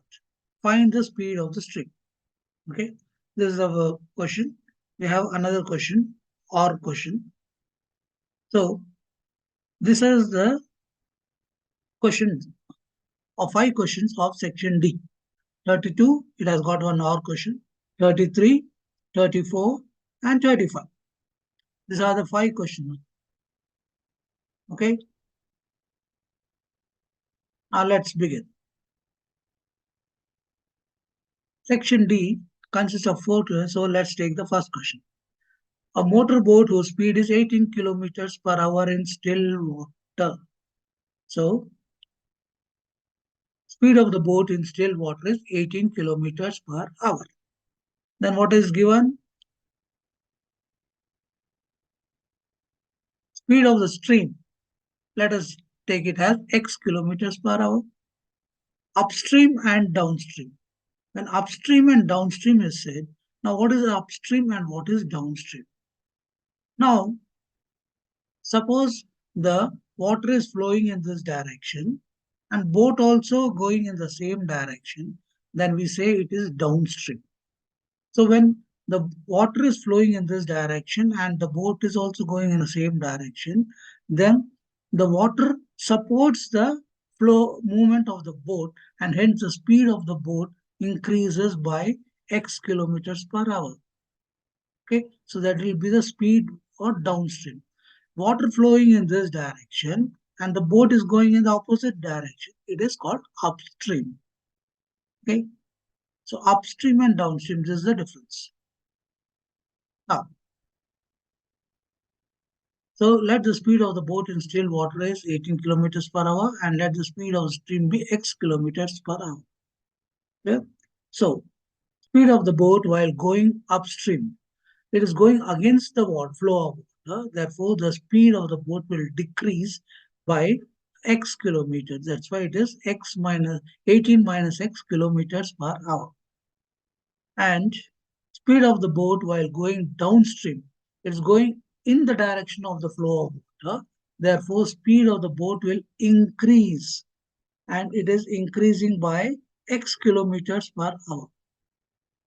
Okay, therefore, the speed of the boat will be 18 plus x. Yeah, this will be the speed of the boat. Now, distance traveled. How far it has traveled? It has traveled 24 kilometers. Total distance traveled is 24 kilometers, going 24 kilometers upstream, and it's coming 24 kilometers downstream. So that is the distance traveled is 24 kilometers. Now, time taken to travel upstream. What is the time taken? Time is distance upon speed. What is the distance? 24 kilometers. Upstream it is, speed is 18 minus x. So 24 upon 18 minus x is the time taken to travel upstream. Time taken to travel downstream is distance upon speed while going downstream is 18 plus x. So put 18 upon. So this is the downstream time taken. Okay. Now he says that it takes 1 hour more to go upstream. So that means this upstream time is more than this. Okay. So that means this minus this should be 1. Time taken to travel upstream is 1 hour more than time taken while going downstream. Therefore, 24 upon 18 minus x minus 24 upon 18 plus x is equal to 1. This is your equation. Yeah? Now, let us cross it. 24 into 18 plus x minus 24 into 18 minus x upon 18 minus x, 18 plus x is equal to 1. What we are doing, you are taking as the LCM actually. Okay. Now, open the bracket. So 24 into 18 is 432. 24 into x is 24x. Again, 24 into 18 is minus 432. Minus becomes plus 24x upon 18 minus x upon 18 plus x is equal to 1. Now, 432 minus 432 will cancel. So you will be left with 24x plus 24x is 48x. So 24x plus 24x upon a minus b, a plus b.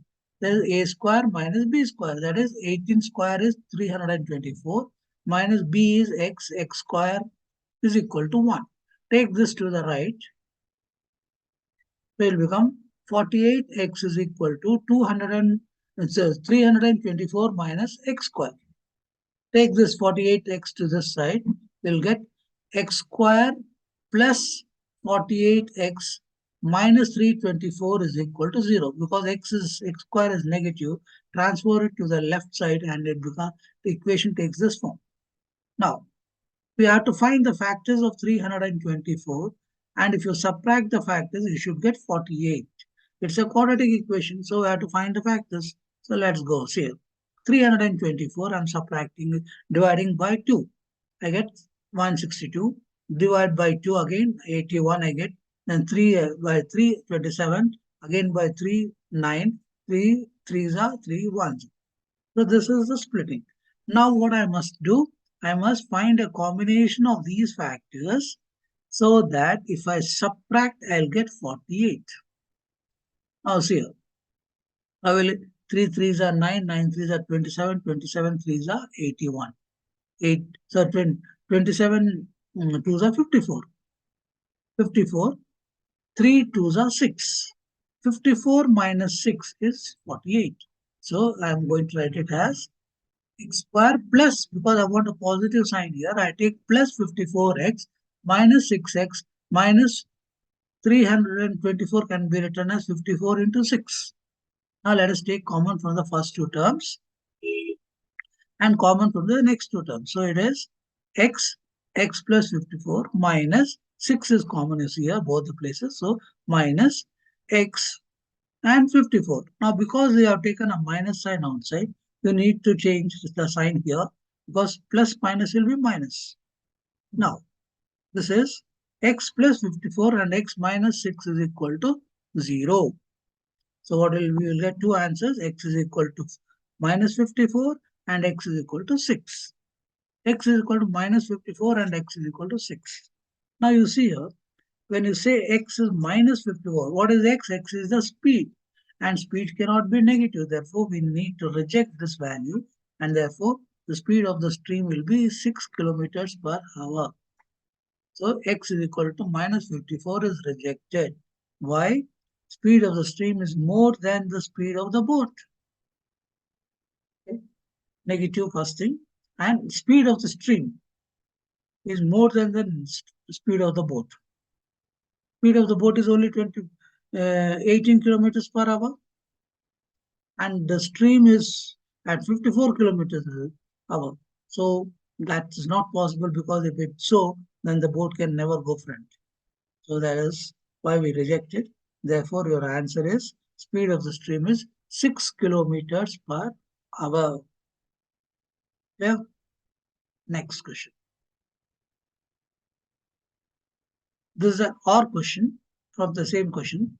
Uh, two taps, two water taps together can fill a tank in 9 hours, 3 by 8 hours. The tap of larger diameter takes 10 hours less than the smaller one to fill the tank separately. Find the time in which each tap can separately fill the tank. Filling the tank, water is flowing at a rate. Okay, so now let us see how it is. Let's start with the solution. Let the time taken by the smaller tap to fill the tank completely be x hours. Small tap takes x hours to fill the tank. Okay, that is the assumption. If that is so, then what will be the next thing? And the time taken by the larger tap to fill the tank completely will be 10 hours less than what that small tap can take. Therefore, it is x minus 10 hours. Yeah. In 1 hour, the small tap can fill 1 by x part of the tank. In x hours, it can fill the tank completely. That means in 1 hour, it can fill 1 by x part of the tank. And in 1 hour, the larger tap can fill 1 by x minus 10 part of the tank. So together, the two taps can fill in a tank in 9 hours, 3 by 8. That is 8 nines are 72, 72 plus 3 is 75, 75 by 8 hours. So it can fill the tank in 75 by 8 hours, both together. So let us take this together. So your equation will be, in 1 hour, the two taps can fill 8 upon 75 part of the tank. Full part time it takes this much. So in 1 hour, it is 8 upon 75 part. So that means, therefore, in 1 hour, 1 by x plus 1 upon x minus 10 is equal to 8 upon 75. Yeah. Now again take LCM of the left side. You will get x minus 10 plus x upon x into x minus 10 is equal to 8 upon 75. So x plus x is 2x. 2x minus 10 upon, open this bracket, x square minus 10x is equal to 8 upon 75. Cross multiply 75 into the numerator, that is 2x minus 10 is equal to 8 bracket x square minus 10x. Open the bracket. 75 into 2 is 150x minus 75 into 10 is 750 equal to 8 into x square is 8x square minus 80x. Take these two terms this side. To the right side, it becomes 8x square minus 80x minus 150x plus 750 is equal to 0. So this will be 150 plus 80 is 230. So, and since it's negative, it is right minus 230x plus 10. Now you have to find the fact. This is again the quadratic. You have to find the factors of 750. If you add them, you should get 230. Okay, that's the rule. Okay, when you are trying to factorize the quadratic equation without using splitting the middle term method, then you have to find the factors of 8, 750 and 8. So these two you should multiply. Okay. So first thing should be 8 into 75 here. 750 you have to multiply. 8 into 750 is 6,000. Now you have to find the factors of 6,000, and if you add those factors, it should come to be 230. So let us see how it is. 6,000. Since it's a big number, I'm starting with 10, directly 10. 10 into 6,000 divided by 10 is 600. 600 divided by 10 is 60. 60 divided by 10 is only 6. Then 2 3s are 6, 3 1s are 3. Now I have to take a combination of these factors such that if I add, I must get 230. What I'm doing? 10, see this color is different, so I have taken 10 tens are 100, 100 twos are 200. This is 200 and 10 threes are 30. 200 plus 30 is 230. So now I'm going to write this as 8x square minus 200x minus 30x plus 750 is equal to 0. Taking common from the first two terms and the second two terms, 8x we take out, x minus 25 minus again common from the next two terms, 30 bracket x minus 25 is equal to 0. So it is x minus 25 and 8x minus 30 is equal to 0. So you will have two values. X is equal to 30 upon 8, that's equal to 3.75 hours. 3.75 hours. Both the taps together are taking 9 hours and some more minutes. And if the small tap itself can fill the tank in 3.75, then this will be wrong. That means this value is wrong. It has to be rejected. And the other value is x is equal to 25. So this gets rejected. Clear? Why? Because both the taps together take 9 hours, and here we are getting the small tap itself is filling it in 3 hours. So that's wrong. So that means this gets rejected, and therefore the actual time taken by the small tap to fill the tank is 25 hours. Therefore, the smaller tap, so this is the reason here. The smaller tap can fill the tank in 3.75 hours, then larger tap will take 3.75 minus 10, that is equal to minus 6.25 hours. And time cannot be negative, hence rejected. Okay, you can give that reason or what I said that way also. Either way you can see. So therefore, small tap takes 25 hours to fill the tank separately, and the larger tap takes 25 minus 10, that is 15 hours to fill the tank separately. Next question. 33rd question. State and prove the basic proportionality theorem. So this is a theorem, you need to prove the thing. So here, when you're proving a theorem, you have to start with the statement, follow it with the figure, then write what is given, then write what is to be proved, and then if some modification has to be done, you have to write the construction and then the proof. That should be the order in which it should be proved. So I am following that order.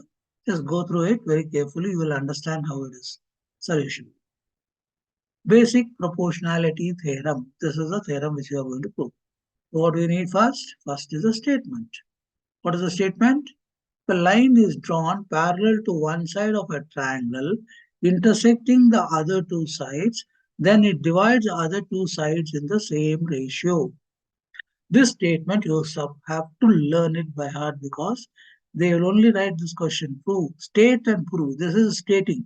You are stating the theorem and then you're going to prove it. So the statement you have to learn it. Next, figure. After the statement, you need the figure. This is your figure. What it is?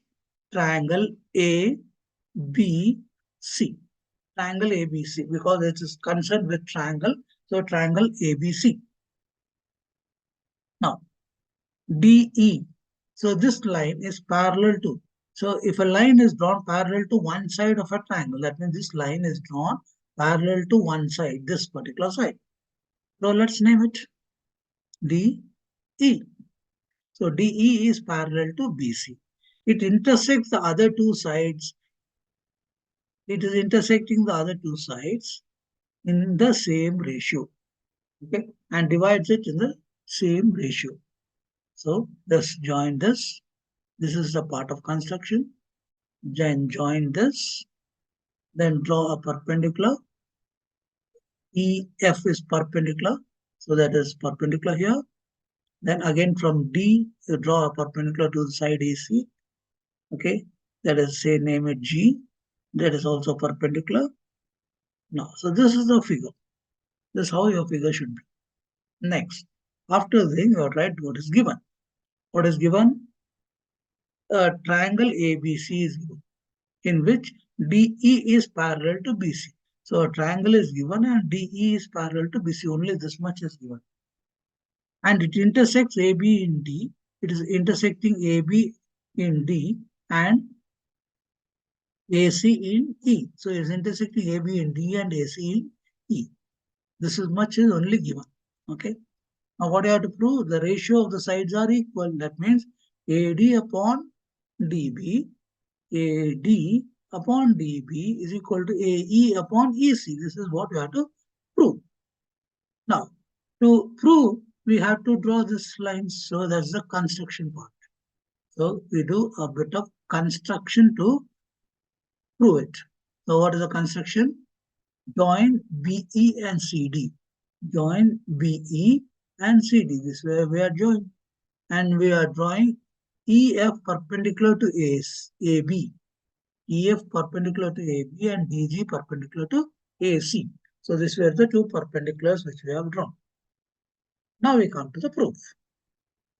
Now, since EF is perpendicular to AB, EF, this particular line, is perpendicular to AB, therefore it is EF is the height of triangle ADE and BDE. ADE. This is the height because it's a perpendicular distance from the opposite vertex. Therefore, this is the height of the triangle. And this particular triangle BDE is an obtuse triangle. And obtuse triangle, the height of the triangle will be outside the triangle. Therefore, EF is the height of both these triangles, that is ADE and BDE. Clear? So it is, that's what they have written. So it is for, because it's perpendicular, it's the height of both the triangles. So if it is height, now we find the area. Area of triangle ADE, area of this triangle ADE upon area of triangle BDE, this triangle. Area of triangle ADE is half into base. Base is AD and height is EF. Half into base into height upon half into base into height. Half is into AD into EF upon half. For this particular triangle, DB is the height and EF is the, sorry, DB is the base and EF is the height. So DB into EF. EF cancels. Half cancels is only AD upon DB. That means ratio of areas of triangle ADE upon area of triangle BDE is equal to AD upon DB. Clear? So similarly, DG is the height of triangle ADE. And so if you take this ADE, this side, and DEC, this side triangle like this, then DG will be the height. If DG is the height, let's again take a similar ratio. Area of triangle ADE upon DEC, this triangle, is again half base into height. Half base is AE, height is DG, and here base is EF, so EC, height is DG. So half into AE into DG upon half into EC upon DG. DG will cancel and half also will cancel. So you are left with only AE upon EC. Okay. So this is, but triangle BDE and ADEC are on the same base and between the same parallels. This triangle is here, this triangle, this particular triangle, and this triangle. These two triangles, they are on the same base, this, and they are between the same parallels. And in 9th standard, you have studied that triangles in the same, on the same base and between the same parallels are equal in area. So because these two triangles are on the same base and between the same parallel, the same base is DE, and the same parallels are DE and BC. Therefore, our area of triangle BDE must be equal to area of triangle DC. Therefore, area of triangle, this triangle and this triangle areas must be equal. Let's take the reciprocal of this. What is it? Taking the reciprocal of both sides. I have taken the reciprocal of this, reciprocal of 1 upon 1 upon. Now multiply with ADE. Multiply both sides. Area of triangle ADE upon BDE, area of triangle ADE upon DEC. That is multiplying both sides by area of triangle ADE. Now you see this ADE upon BDE. ADE upon BDE is equal to AD upon DB. That means this side is AD upon DB and ADE upon DEC. ADE upon DEC is AE upon EC. So let's put that values. So it becomes AD upon DB is equal to AE upon EC. Clear? So this was the proof of the basic proportionality theorem. You need to follow the steps as it is so that because when they are examining your question paper answer sheet, everything has marks allotted to it. Statement has a mark. Give figure we have given. So given we have to write to prove construction proof. Okay. So max every step if you are going being a good student to go for scoring, then here there is a possibility of losing marks if you miss out any one of these steps. The second part of this part. Now we will let us start draw this, solve the second. This is the figure for the second question, second bit of this B bit. So let's go for the second bit now.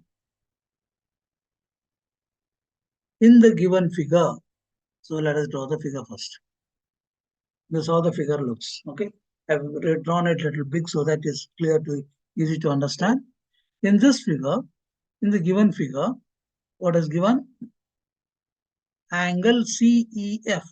CEF, that means this particular angle is equal to CFE. CFE. That means this angle and this angle both are equal. CEF, this angle, and CFE, this angle. This angle and this angle both are equal. And F is the midpoint of DC. This also is given. So we have to prove that AB upon AB, this full side, upon AE.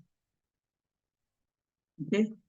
So AB upon BD is equal to AE upon FD.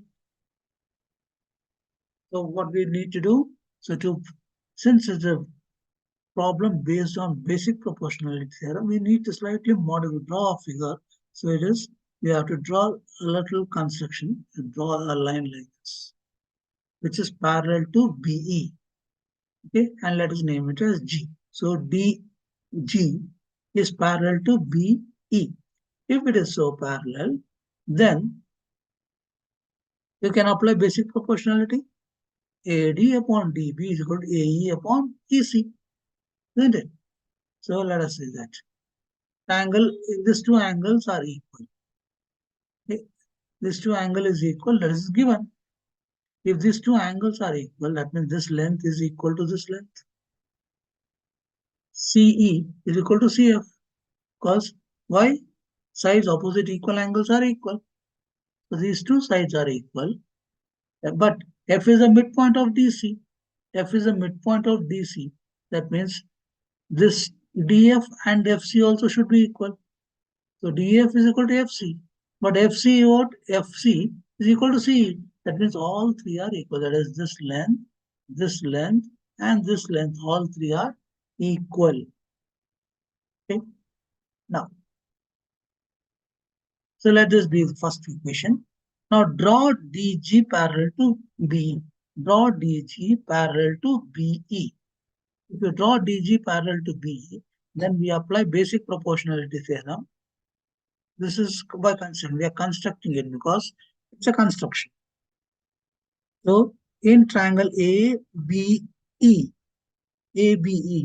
by basic proportion BPT, we have the ratio AB upon DB. I have taken the full length this side upon the bottom part, BDB. If I'm taking the full length first, so here also I have to take the full length AE upon GE. AE upon GE. This is by basic proportionality theorem. Now, in triangle DCE, DCG, in this particular triangle, since this line is parallel to this, so this should also be parallel. So DG is parallel to FE. These two are parallel because the midpoint theorem, line segment joining the midpoints. Okay. Therefore, by midpoint theorem, we can say DF upon FC is equal to GE upon EC. Okay. Line through the midpoint of a side parallel to the other side bisects the third side. That is the actual reasoning. Midpoint theorem is line through the midpoint of a side. Line through the midpoint is the midpoint. Line through the midpoint of a side parallel to the other side bisects the third side. So if you are taking this triangle, it will be bisecting. So you'll get this ratio. DF upon FC, both are equal. So it will be DF is equal to FC because F is the midpoint of DC. Therefore, you will get GE is equal to EC. GE is also equal to EC and is also equal to FD. Okay, GE because EC is equal to FD and is here we got G. So from one you can say that these all three are equal. All three are AB upon BD is equal to AE upon GE. GE is equal to FD. So write GE is equal to FD. This is how you prove it. Yeah. Now see the next question. 34th question. Water is flowing at the rate of 15 kilometers an hour through a pipe of diameter 14 centimeter into a cuboidal pond, which is 50 meters long and 44 meters wide. In what time will the level of water in the pond rise by 21 centimeter? What should be the speed of water if the rise in water level is to be attained in 1 hour? Okay. So this part is the second part of the question. Okay. So first we need to solve the first part. This is the second part of the question. So let's start with this.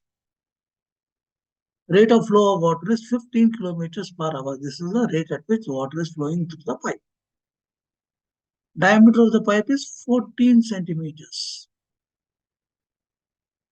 Volume of water to be filled in the tank or filled in the pond is length into breadth into height. You want only rise of 21 centimeter. So we want the water level to increase only by 21 centimeter. There may be water already in the pond, but we want to increase the water level by 21 centimeter. How much water should be flowing?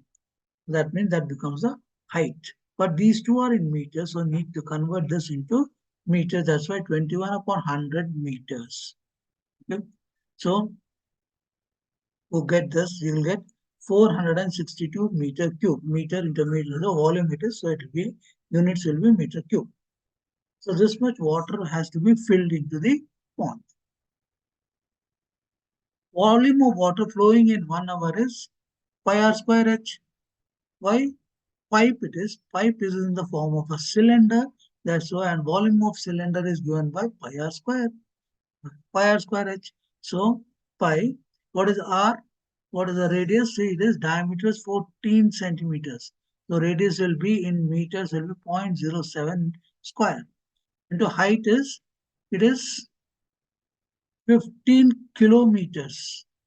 And these two are in meters. So convert into 1,000 meters is equal to 1 kilometer. So 15 into 1,000 is 15,000 meters. Okay. So this is the volume of water which is going to flow in 1 hour.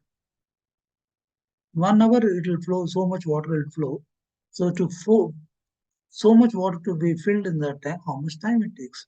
So time required to fill for 44 into 50 into 0.21 meter cube of water in the pond should be the volume of water to be filled divided by this volume. So that means 22.7 into this. So this will be 22. This 7 cancel will become 0.01 into this. To multiply the whole thing. Now remove the decimals. 1 by 100, 7 by 100 upon this. So 1, 2, 3, zero can be cut. So it will be 22, 7 will remain here, and 115. 15 divided by 10 is 1.5. So it becomes, to remove this decimal also, take one zero up, it will become 5620 upon 2310. Divide that, it is equal to 2 hours. So it takes 2 hours to fill 462 meter cube of water into the pond. To fill to fill 462 meter cube of water into the tank, it takes 2 hours at this rate of flow. If you want to finish it in 1 hour, the speed of or rate of flow should be doubled. Therefore, speed of water, if the rise of water level is to be attained in 1 hour, should be 30 kilometers per hour. Or it's in 50, the speed rate of flow increases double, then time taken will be half. So that's why it should be 30 kilometers per hour should be the rate of flow of water if you want to fill the tank a pond in just 1 hour. Next question.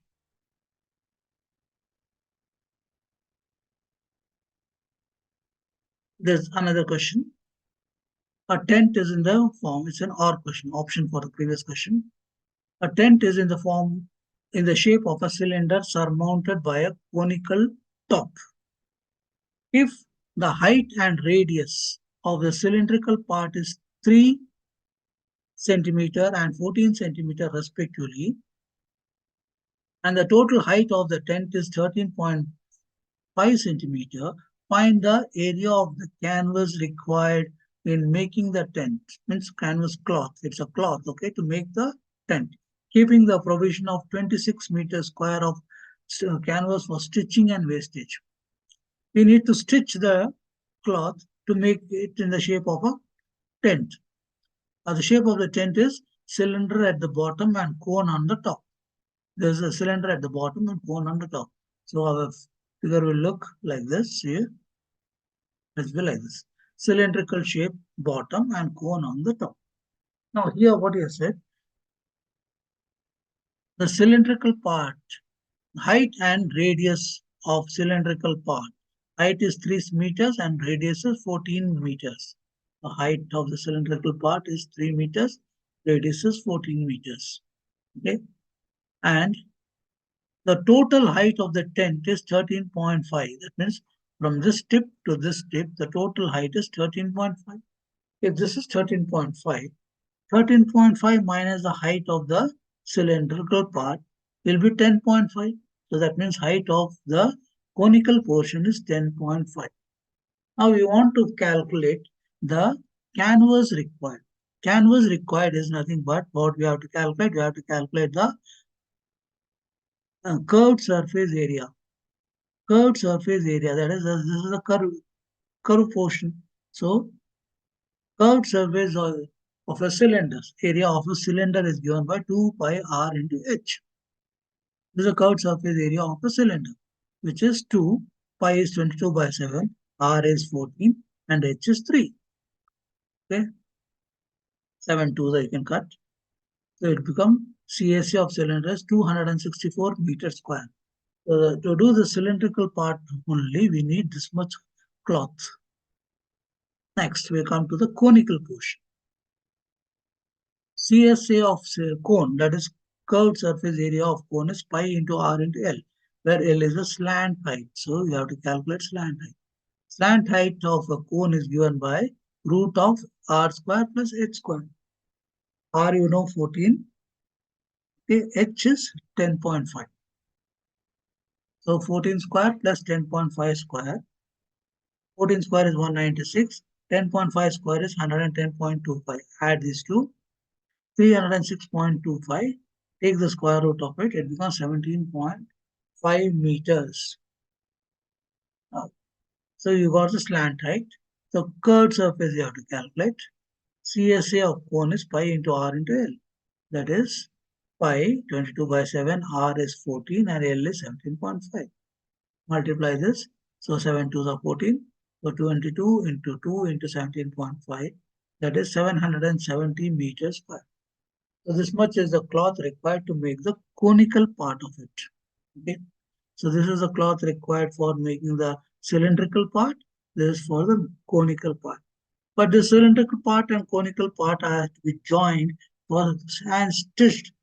To stitching when you are joining, some amount of thing goes on for extra per cloth. This is exactly without any. So area of canvas cloth required to make the tent should be CSA of cylinder plus CSA of cone plus canvas required for stitching and some wastages if something is cutting.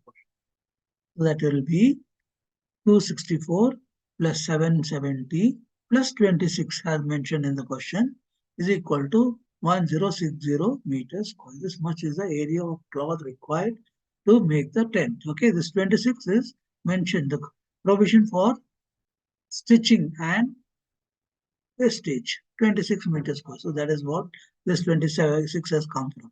Okay, I think that's clear. From where this 26 has come from from the question. So cost of canvas required is equal at 500 rupees per meter square. This is the cost. Find the cost of canvas to be purchased at this rate. So this is a cost. So this is a area of cloth we require. So 1060 into 500 will be 5,30,000 rupees you will require. That will be the cost of canvas required to buy to make the tent.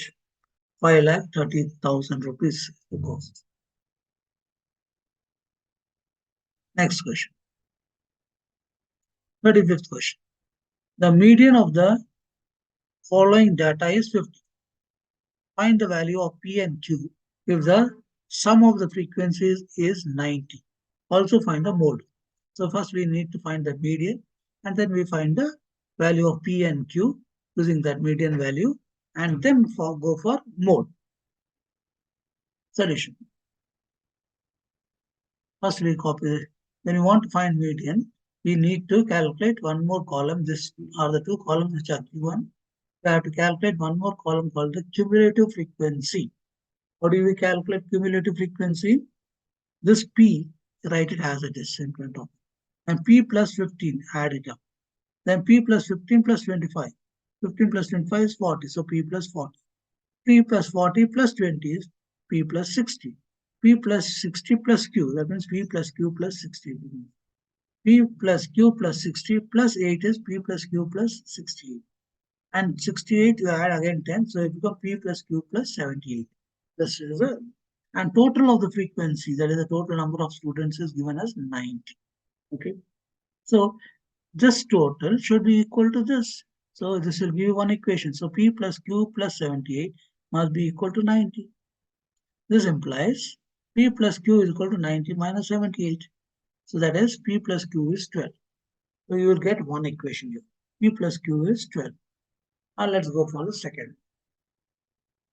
What is our median given? 50. So it is given that the median is 50. Clearly it lies in 50 to 60. Because it is in median is 50. So that means this should be in this range only. This should be the class. So lower limit of the median class is L 50. This is L means lower limit of the median class. Class size or height. Class size is 10. F is the frequency preceding the median class. That means before the median class, the thing above 50 is a median, 50 to 60 is a median. Thing before that is P plus 40. So capital F is P, F is equal to P plus 40. That is the cumulative frequency preceding the median class. F is the frequency of the median class. Frequency, this is a median class. So the frequency of median class is 20. So frequency of median class is 20. And N is the total of frequency or total of number of students, N. So formula for median is median is equal to L plus N by 2 minus capital F upon F into H. So let's put the values. 50 is equal to 50 plus L is also 50, 90 upon 2 minus a capital F is 50, P plus 40 upon 20 into 100. 10. 50 you take it this side becomes 50 minus 50 is equal to 90 divided by 2 is 45 minus P plus minus is minus 40 upon 20 into 10. This becomes 0. 0 is equal to 45 minus 40 is 5. 5 minus P upon 10 to the 22. So this goes this side. P minus 5 minus P is equal to 0. P is equal to 5. P is equal to 5. But we know P plus Q is P plus Q is 12.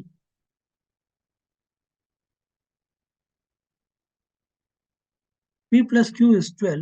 Therefore, put the value of P here. We will get P plus Q is 12. So 5 plus Q is 12. That means Q is equal to 7. Clear? So we have got the value of P, we have got the value of Q. Both the values were. So now we calculate the next part of it. We have to find the mode of the scene. First question we have finished. Find the values of P and Q. We have calculated the value of P and Q. Now we go for finding the mode of the data. Mode. So for mode, we have nothing to calculate. Whatever data is given in the question paper, we just copy that. Now what is mode? Mode is the class having the highest frequency. That is called as a modal class. Class which is having the highest frequency is called as a modal class. In this question, if you see this question, highest value is, because we know P is 8 and this is 12. P and Q values we know. So highest is 25. So highest value of is 25. So the model class is 40 to 50. So here the maximum frequency is 25 and the class corresponding to it is 40 to 50. So this is a modal class. So if that is the case, then L, that is the lower limit of the modal class, is 40. So class size is H is 10. Frequency of the modal class is 25. The above one is 15, F1 we call it, and below that is 15, 20, F2. Okay. Now, let's have the value of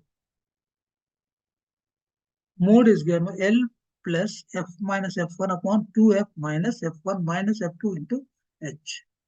Put the values. Mode is equal to 40 plus 25 minus 15 upon 2 into 25 minus 15 into 10. So 40, 25 minus 15 is 10, 10 upon 2 into 25 is 50, 50 minus 15 minus 20 into 10. Simplify it, 40, this is 35. 50 minus 35 is 15 into 10. 10 tens are 100, 100 divided by 50. That is, this is 6.6, so 40 plus 6.6 is 46.6.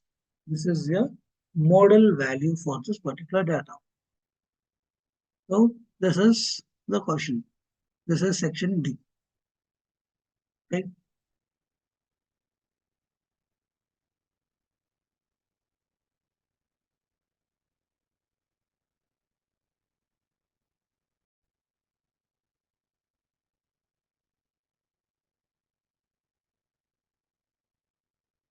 Hello students. Today I am taking up the case studies of question number 36, 37 and 38 from the CBSE sample question papers 2023-24. The first case study, that is question number 36, is on arithmetic progression. Case study number 37 is on coordinate geometry, and the third case study, that is question number 38, is on trigonometry. Okay, so let's begin. So this is a case study. So let me read it out. Manpreet Kaur is a national record holder for women in shot put discipline. Her throw of 18.86 meters at the Asian Grand Prix in 2017 is the maximum distance for an Indian female athlete. Keeping her as a role model, Sanjita is determined to earn gold in Olympics one day. Initially, her throw reached 77.56 meters only. Being an athlete in school, she regularly practiced both in the morning and in the evening and was able to improve the distance by 9 centimeters every week. During the special camp for 15 days, she started with 40 throws and every day kept increasing the number of throws by 12 to achieve her remarkable progress. So the first question is, how many throws Sanjita practiced on 11th day of the camp? Now, so here before we know, let us analyze what is given. See, her first day, that means initially she could throw for 7.56 meters. Distance she can throw at the beginning, before, at the start. Then every day she increased the distance. She is able to increase it by 9 centimeters. And she joined a camp which is come for 15 days. Okay. And with 40 throws every day. Every day she used to throw 40 times. And every day she kept increasing the number of throws by 12. That means first day she threw 40, next day 40 plus 12, third day 40 plus 12 plus 12. Like that she has been doing it for 15 continuous days. Her first distance throw was 7.56 meters. Every day every week, she could increase her throw by 9 centimeters every week. Okay, that was. So that means first is, so this means this is a question based on arithmetic progression. Initial, that means A1 is 7.56. The distance increased every is 9 centimeter per week. So this will be your D when you're talking about distance. When you talk about throws, the first day she has thrown 40, so this is your A1, and D, that is a difference, common difference is 12 per day. So now see how many throws Sangeeta practiced on the 11th day of the camp. So practice the number of throws, that means the first day throw is 40 and she increased it every day by 12 throws. So now let us take up the first question. How many throws did Sangeeta practice on the 11th day of the camp? This is your first question. Now let us take the solution. Number of throws on the first day of the camp, 40 throws. On the first day, she was able to throw 40 throws in that particular day. Number of throws she increased each day of the camp, that is a D, is 12 throws. Every day she was increasing the number of throws by 12. Okay. Number of days, N, that is 11 days, because we want it on the 11th day of the camp. So number of days is 11. Number of throws on the 11th day of the camp, AN, which is the AN is equal to A1 plus N minus 1 into D. This will be the number of throws she will be able to throw on the 11th day. So let us see, A1 is 40, D is 12, N is 11. Let's substitute the values in this question. 40 plus 11 minus 1 into 12. 40. 11 minus 1 is 10. 10 into 12. 40 plus 120, 160 throws. So that means on the 11th day, she was throwing 160 throws. That was her practice. Why she practiced with 160 throws. Question number 2. What would be Sangeeta's throw distance at the end of 6 weeks? So now we are talking about the distance.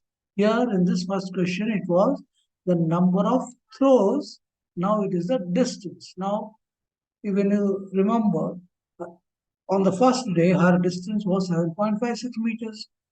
So let us see this. Sangeeta's throw distance at the beginning is 7.56 meters.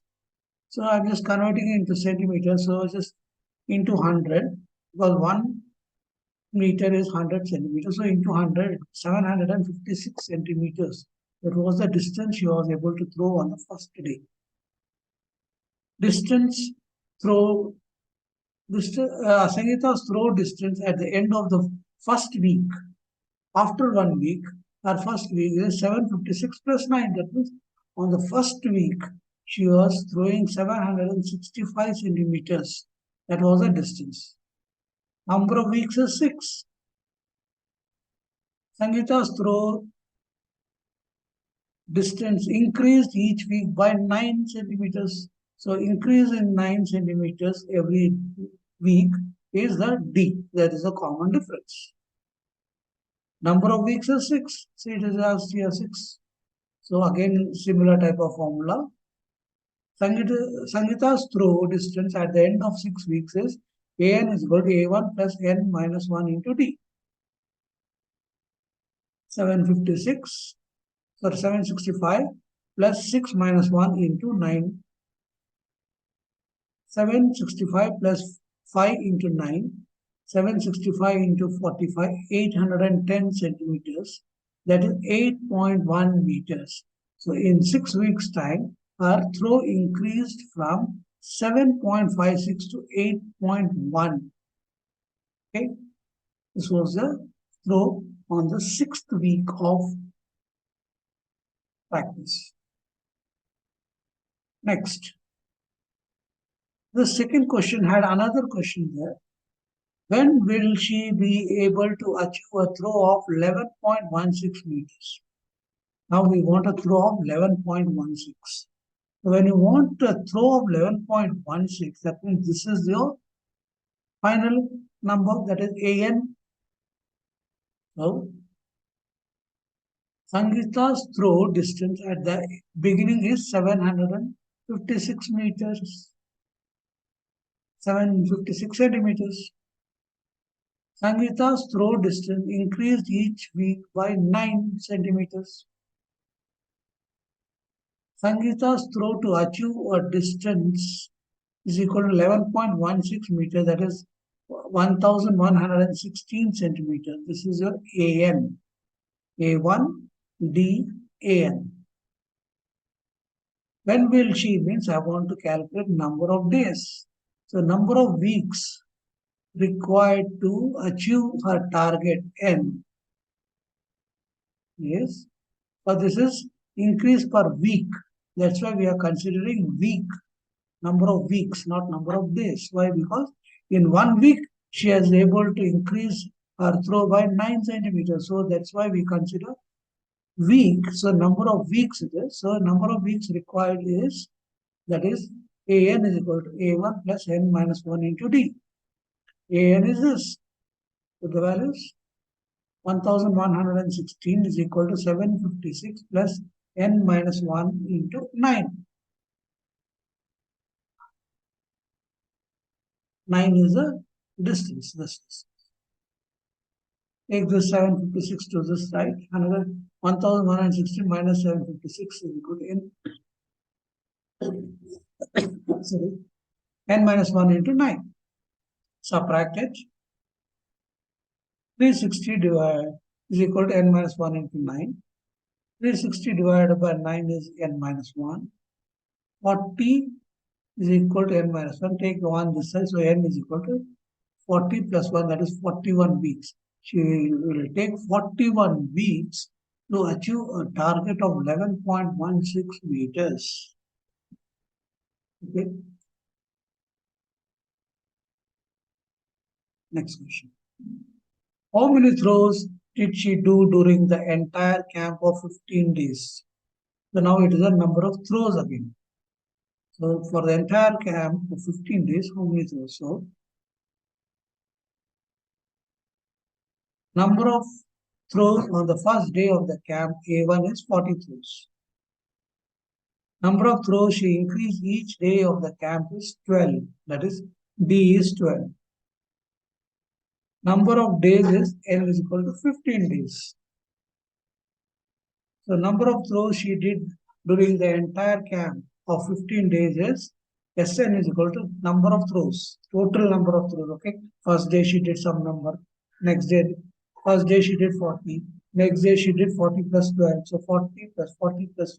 So that is sum of all the throws. So n, that is Sn, that is the sum of all the numbers.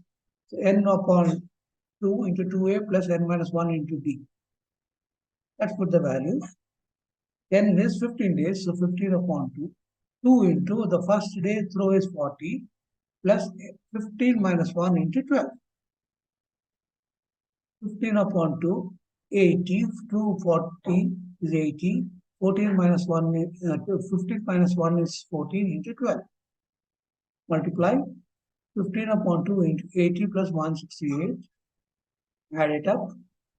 15 upon 2 into 248 divided by 2 will get 15 into 124, 1860 throws. So in 15 days, she could throw 1860 throws.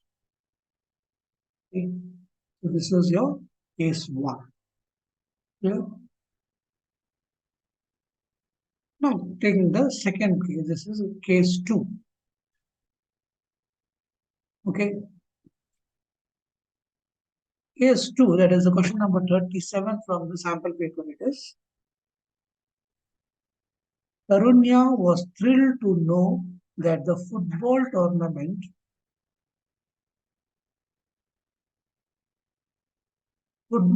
tournament is fixed with a monthly time frame from 20th July to 30th August 23 for the first time in the Women's World Cup history.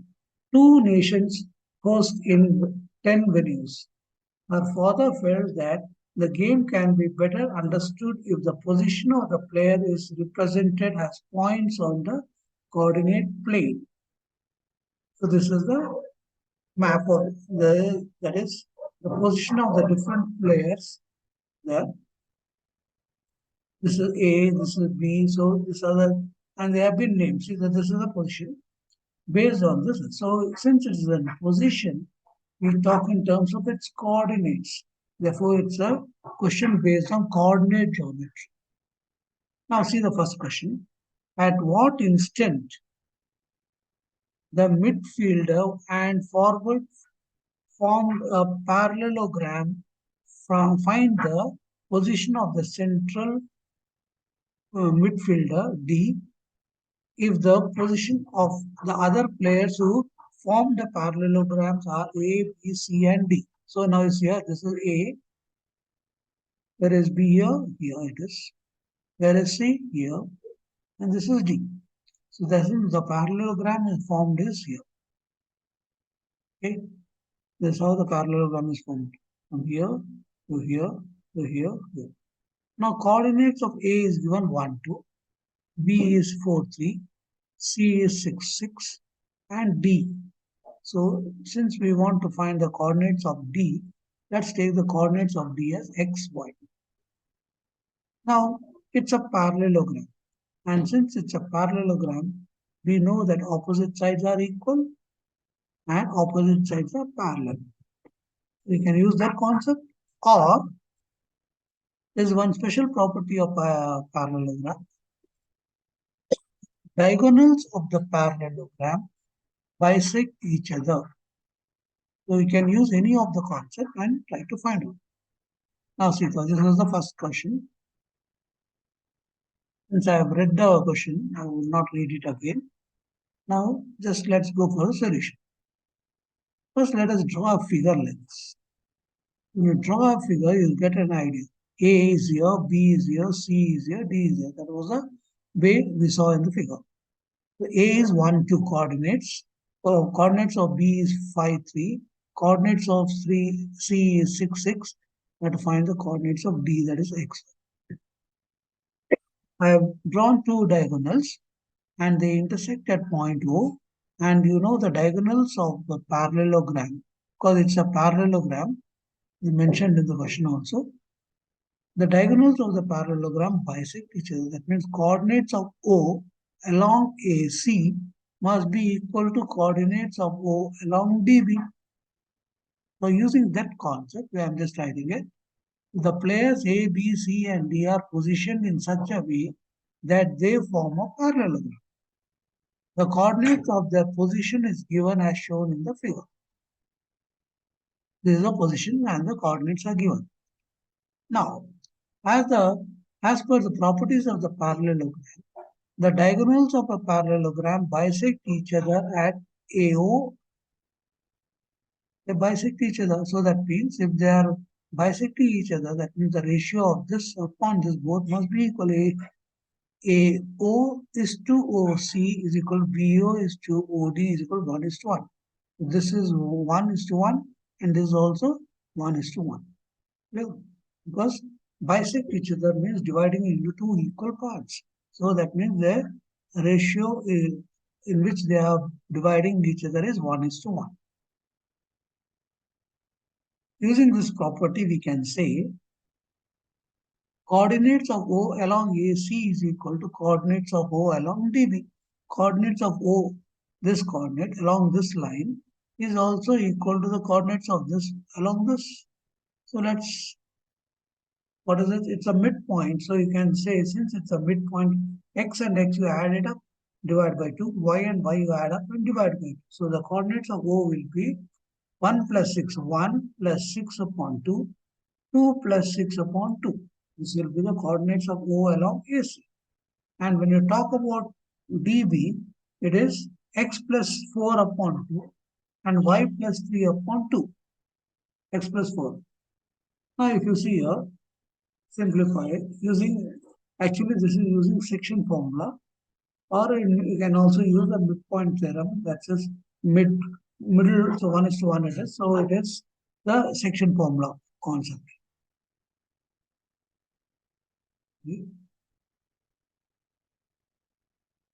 Now, equating x coordinate with x value and y coordinate with y value. X coordinate is 1 plus 6 upon 2 is equal to x plus 4 upon 2. So if you see here, it is x plus 1 plus 6 upon 2 is equal. This 2 cancels. So 1 plus 6 is 7 and x plus 4. So x is equal to 7 minus 4 is equal to 3. The value of x is 3. Now y with y. 2 plus 6 upon 2 is equal to y plus 3 upon 2. 2 cancel. If I take 2 this side, it will get cancelled. So it's I just taken this, remove, cancel these denominators. So y plus 3 is equal to 8. Y plus 3 is equal to 8. Y is equal to 8 minus 3, that is equal to 5. So the coordinates, the position of central midfielder D is 3, 5. Okay? This is your position of the midfielder. Now let us take the second question. Check if the goalkeeper G minus 3, 5 and sweeper H 3, 1 and wing back 3, 0 fall on a straight line. That means these three, whether they are in the same straight line. Now, if these three are to be in the same straight line, that means distance between GH, distance between HK must be equal to distance between H and G and K. This distance plus this distance should be equal to the total distance between G and K. Using that concept, you can do that. Or Suppose these three are standing in a triangular position. That means on the vertices of it. If the area of the triangle is 0, even then we can say these three are collinear. Collinear means what is in the straight line. They are all three are standing in a straight line means it's collinear. Okay. Now let us go for it. Looking at the figure, they all seem to be in a straight line. Now, if you want to, if you see the figure, let's go to the figure and show you. Here.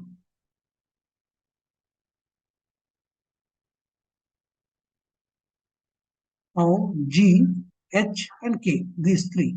G, H, K. These are the three: the goalkeeper, sweeper, and wing back.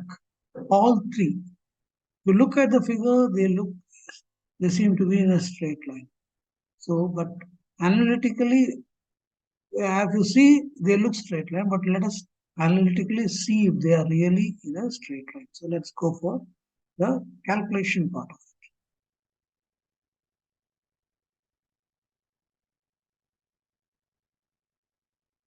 See this. Now, since there are three people, we need to find the distance between them. So looking at the figure, they seem to be in a straight line, but let us prove it analytically using the distance formula. This is the distance between. So x2 minus x1 whole square. That means x coordinates of the two players. Take the square of it. Y coordinate difference of the two and subtract it and take the square. Distance between G and H. GH. Now if you see here, G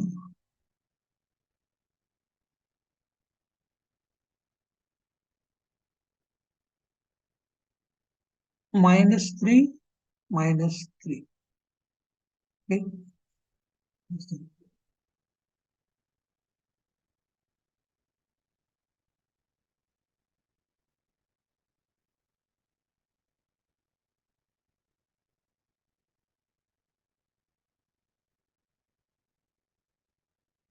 Now if you see the coordinates, it is minus 3.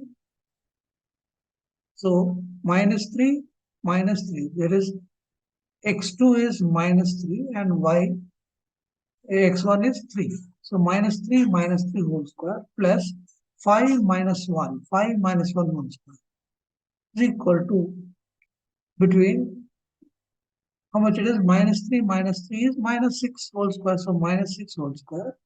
5 minus 1 is 4 whole square. Minus 6 square. Minus 6 into minus 6 is plus 36. 4 4s are 16. So distance between G and H is root 52. 52 is not a perfect square. So let us keep it as it is. Let's take H and K. H and K. Okay. So 3 minus 0, x coordinate with x coordinate. So 3 minus 0 whole square plus 1 minus 3 whole square. 3 minus 0 is 3, 3 square plus 1 minus 3 is minus 2 whole square. That is 3 square is 9, 2 minus 2 square is 4. So root 9 plus 4 is root 13. The distance between H and K is root 13. Now let's find G and K. G and K. So minus 3, 0. So minus 3 minus 0 whole square. 5 minus 3 whole square. So minus 3 minus 0 is minus 3 whole square.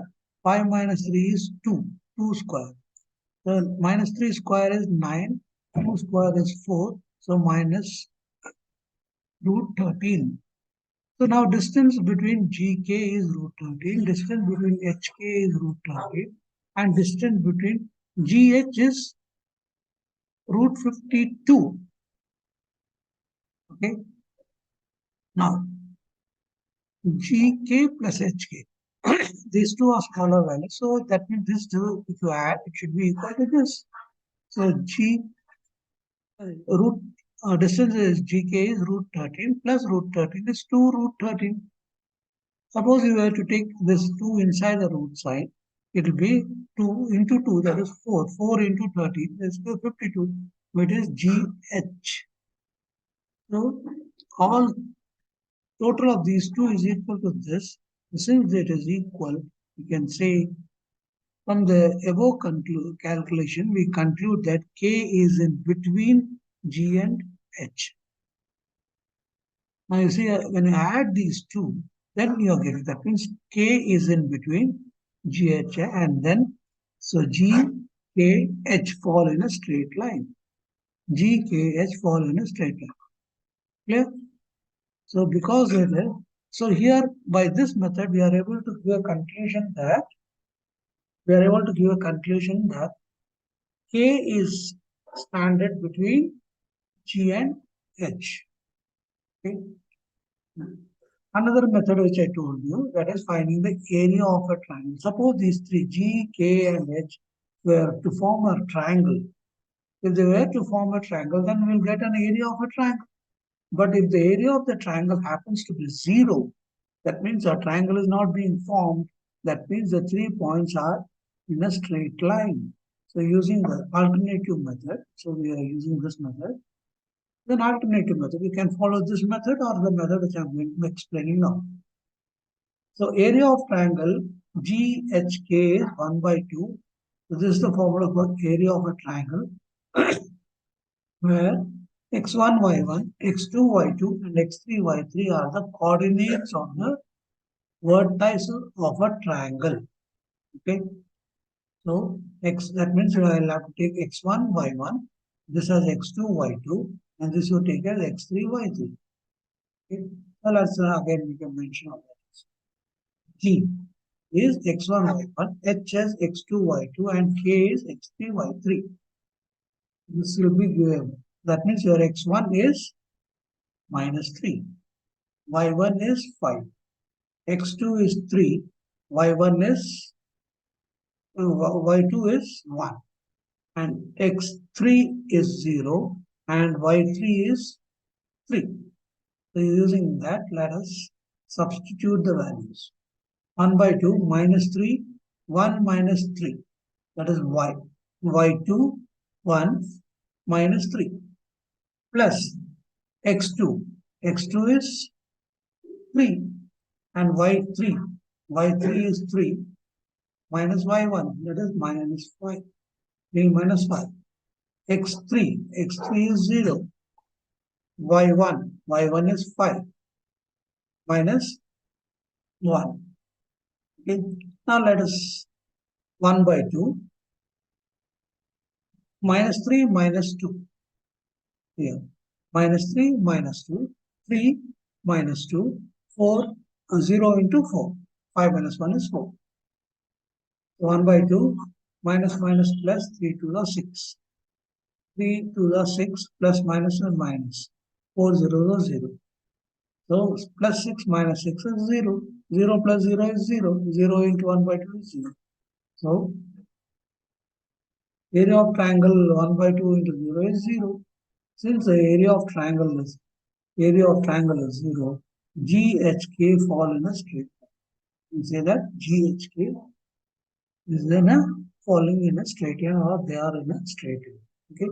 So whichever method you are convenient or which you have understood better, follow that method. Both the methods are correct. Okay. Now let's go to the next question. This check if the full back, that is J, and the center back, that is I, minus 4, 6, are equidistant from forward C01 if C is the midpoint of IJ. C is the midpoint of IJ. I, J. So between these 2 points, there is a point C. Okay.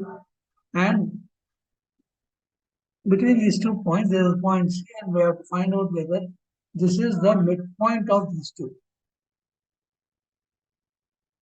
Now let us see. C is between I and J, then the distance between CJ and CI must be equal. So let's find out using distance formula. Okay. Well, it's a missed point. So if this distance Cj and Ci both are equal, then you can say there is equidistant. Distance between C and G. C is this, so, and this is J. 5 minus 0 plus square plus minus 3 minus 1 whole square. That is 5 minus 0 is 5. 5 square minus 3 minus 1 is minus 4 whole square. 5 square is 25, 4 square is 16, so root 41. The distance between C and J is root 41. Now distance between C and I. C is minus 4, 0. C minus 4, 0. 6 minus 1, 6 minus 1. So minus 4, 0 is minus 4 square. 6 minus 1 is 5 square. So 4 square is 16. 5 square is 41. So root 41, root 41. So distance between Cj and Ci is equal. So distance between Ci is equal to distance between Cj is 41. Therefore, the midpoint of Cj, the midpoint of Cj, the Ij. Okay. So first part we have done. It is equidistant from the point. We have proved that. Check. They have asked you to check whether it is equidistant. We have checked it that it is equidistant from I and J because both is equal to root 40. Now he wants you to find if C is the midpoint of Ij. Now whether C is a midpoint, whether it's in between these two or is away. So let a midpoint of Ij. What is the midpoint? That is, add these two x values and divide by 2. Minus 5, so 5 minus 4 upon 2 and minus 3 minus 6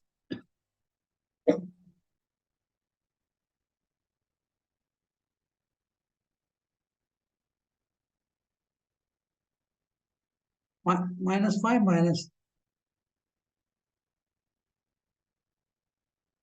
ij. Okay. 5 minus 4 upon 2 minus 3 minus 6 upon 2. Okay. So this is 5 minus 4 is 1 upon 2. 6 minus 3 is 3 upon 2. So it's not equal to the coordinates of this. Therefore, it is not the midpoint. There's a mistake here slightly. Minus 6. Clear? Since the coordinates of C is already given to us, and if this were the midpoint, C was the midpoint, then the coordinates of C must have been this. But what is given is this, therefore, C is not in between these two. Yeah, therefore, C is not the midpoint of Ij. Yeah? The defensive midfielder, A, coordinates is 1, 4. Attacking midfielder B, 2 minus 3. And striker AB lie on the same straight line. B is equidistant from A and D. Find the position of E. Clear? Now let us see. I think you need to see the figure. Here, defensive midfield A, attacking midfielder B, striker E lie in the same straight line. B is equidistant from A and D. Find the position of E. B is equidistant from A and B. Okay.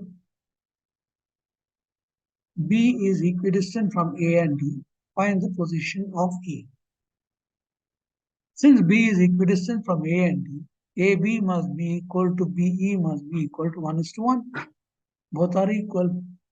So the coordinates of the midpoint B of the join of A x1 y1 and E x2 y2 must be x1 plus y1 x2 upon 2 and y1 plus y2 upon 2.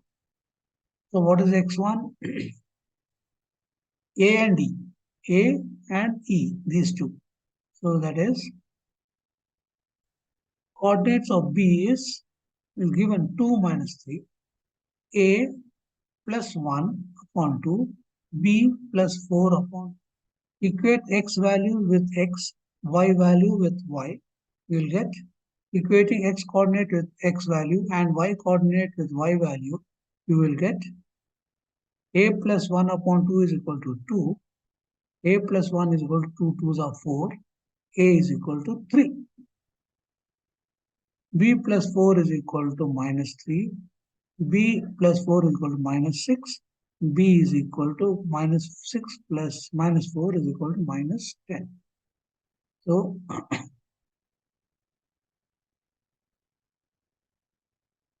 position of E is 3 minus 10. This is the position of E. Now, because we are asked to find the value of A and B. And A and B is 3 and minus 6. That means the position of E is 3. So find the position of E. This is the position of E. That is 3 minus 10. Clear? Now question 38.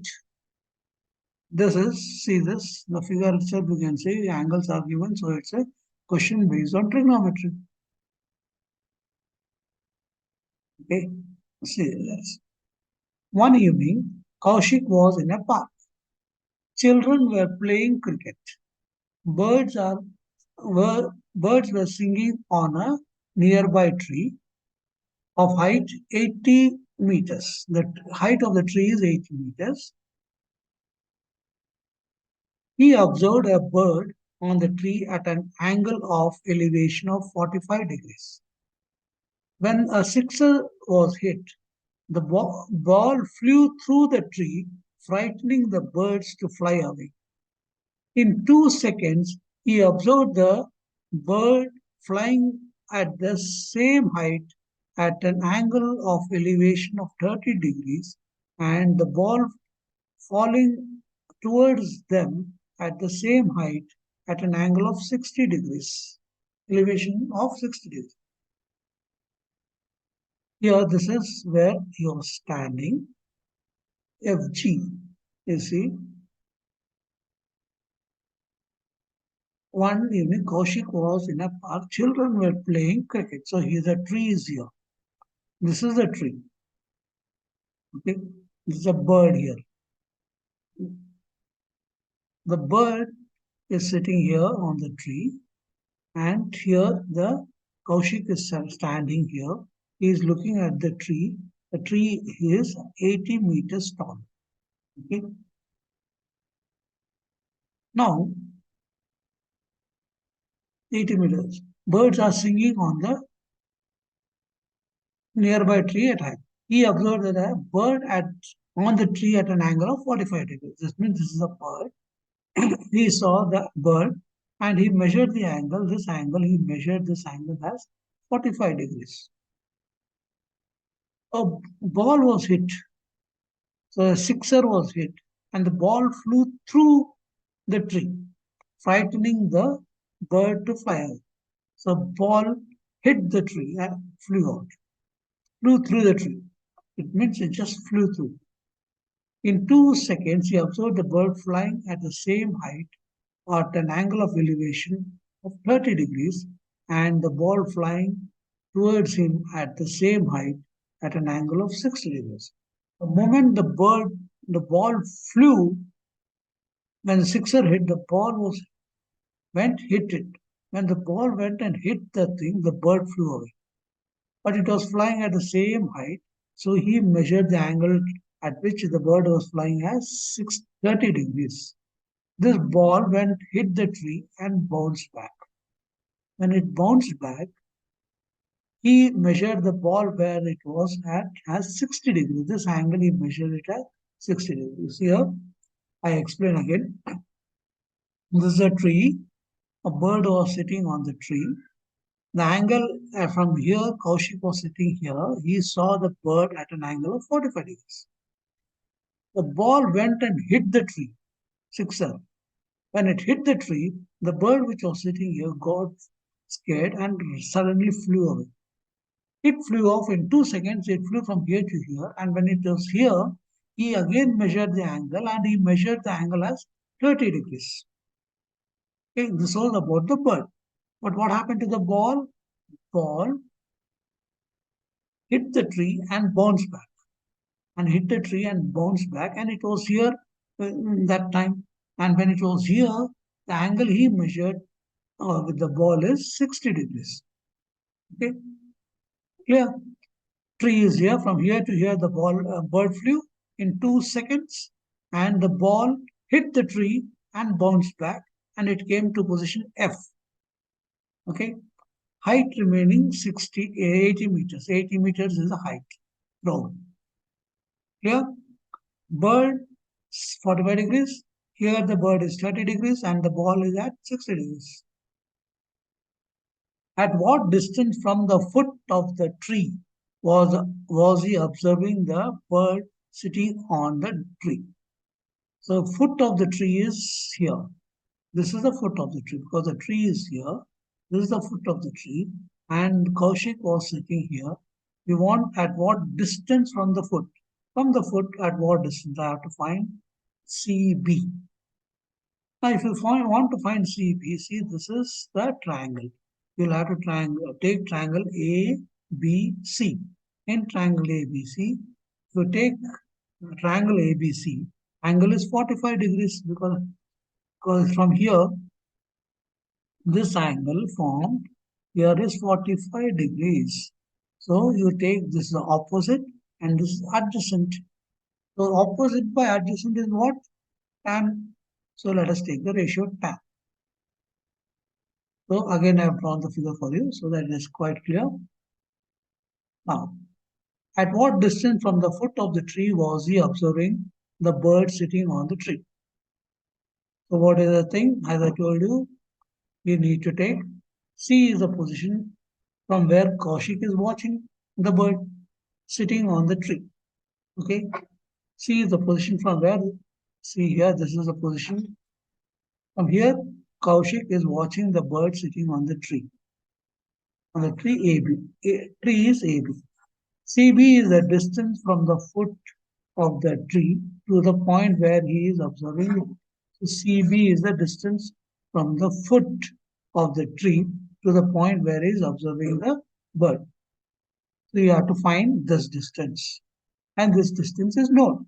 So since this is known and this you have to find, with respect to this angle, this is an opposite side and this is adjacent side. So opposite upon adjacent is tan. So you can take tan of 45 degrees. So in triangle ABC, angle ACB is 45 degrees. 45 is a mistake. ABC is 45 degrees.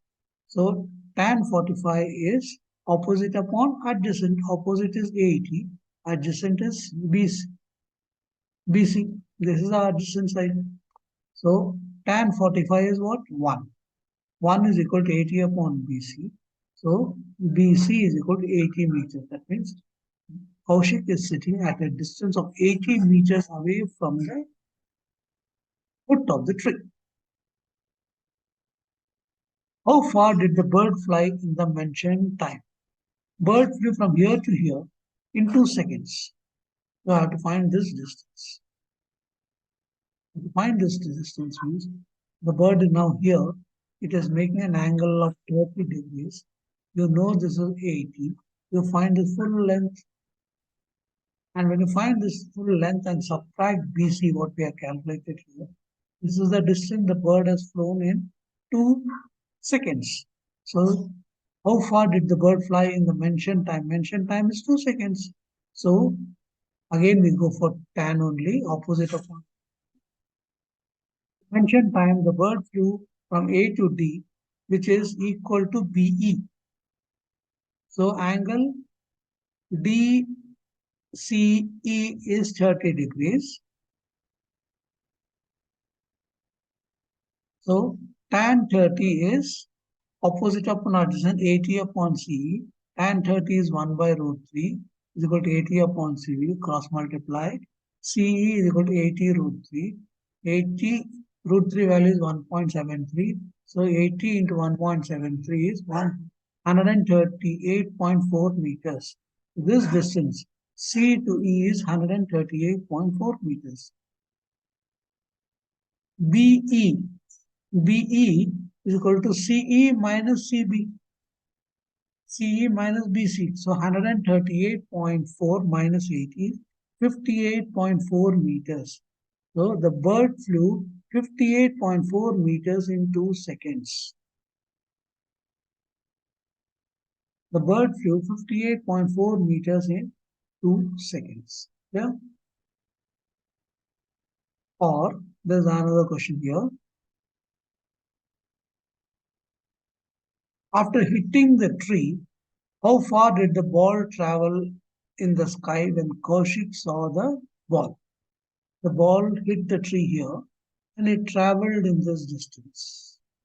F into A, FA. This is the distance the ball traveled. We have to find that. We have to find this distance where it has traveled. Yeah. So using this triangle, that is tan 60, you calculate CG. Then BC minus CG is the distance the ball has traveled. Distance the ball traveled after hitting the tree is FA. This is the distance which is equal to GB. This distance is equal to this. Therefore, angle FCG is 60 degrees. Angle FCG is 60 degrees. Therefore, tan 60 is equal to 80. This is 80. 80 upon CG. Tan 60 is root 3. So 80 upon CG. So CG is equal to 80 upon root 3. So BG. This distance BG is equal to BC minus CG.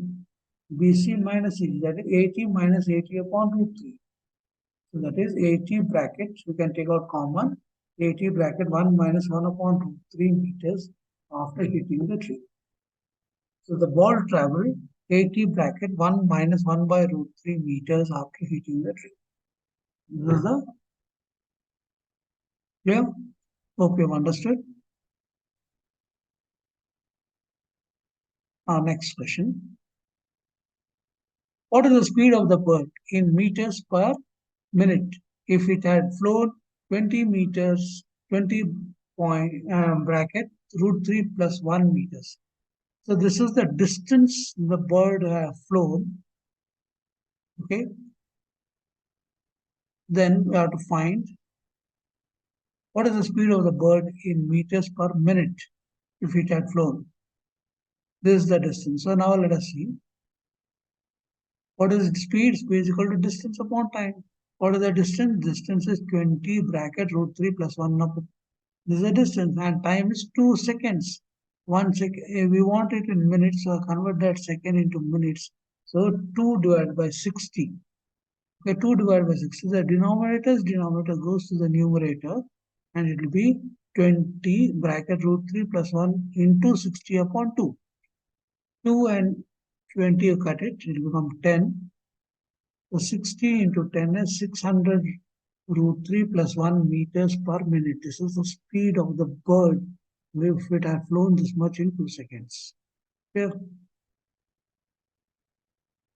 you, you have liked it, you have understood the thing, and you have understood the way I am explaining it. Please subscribe for this. Subscribe it, hit the like button, and share it with your friends. Yeah. So that is what we clear.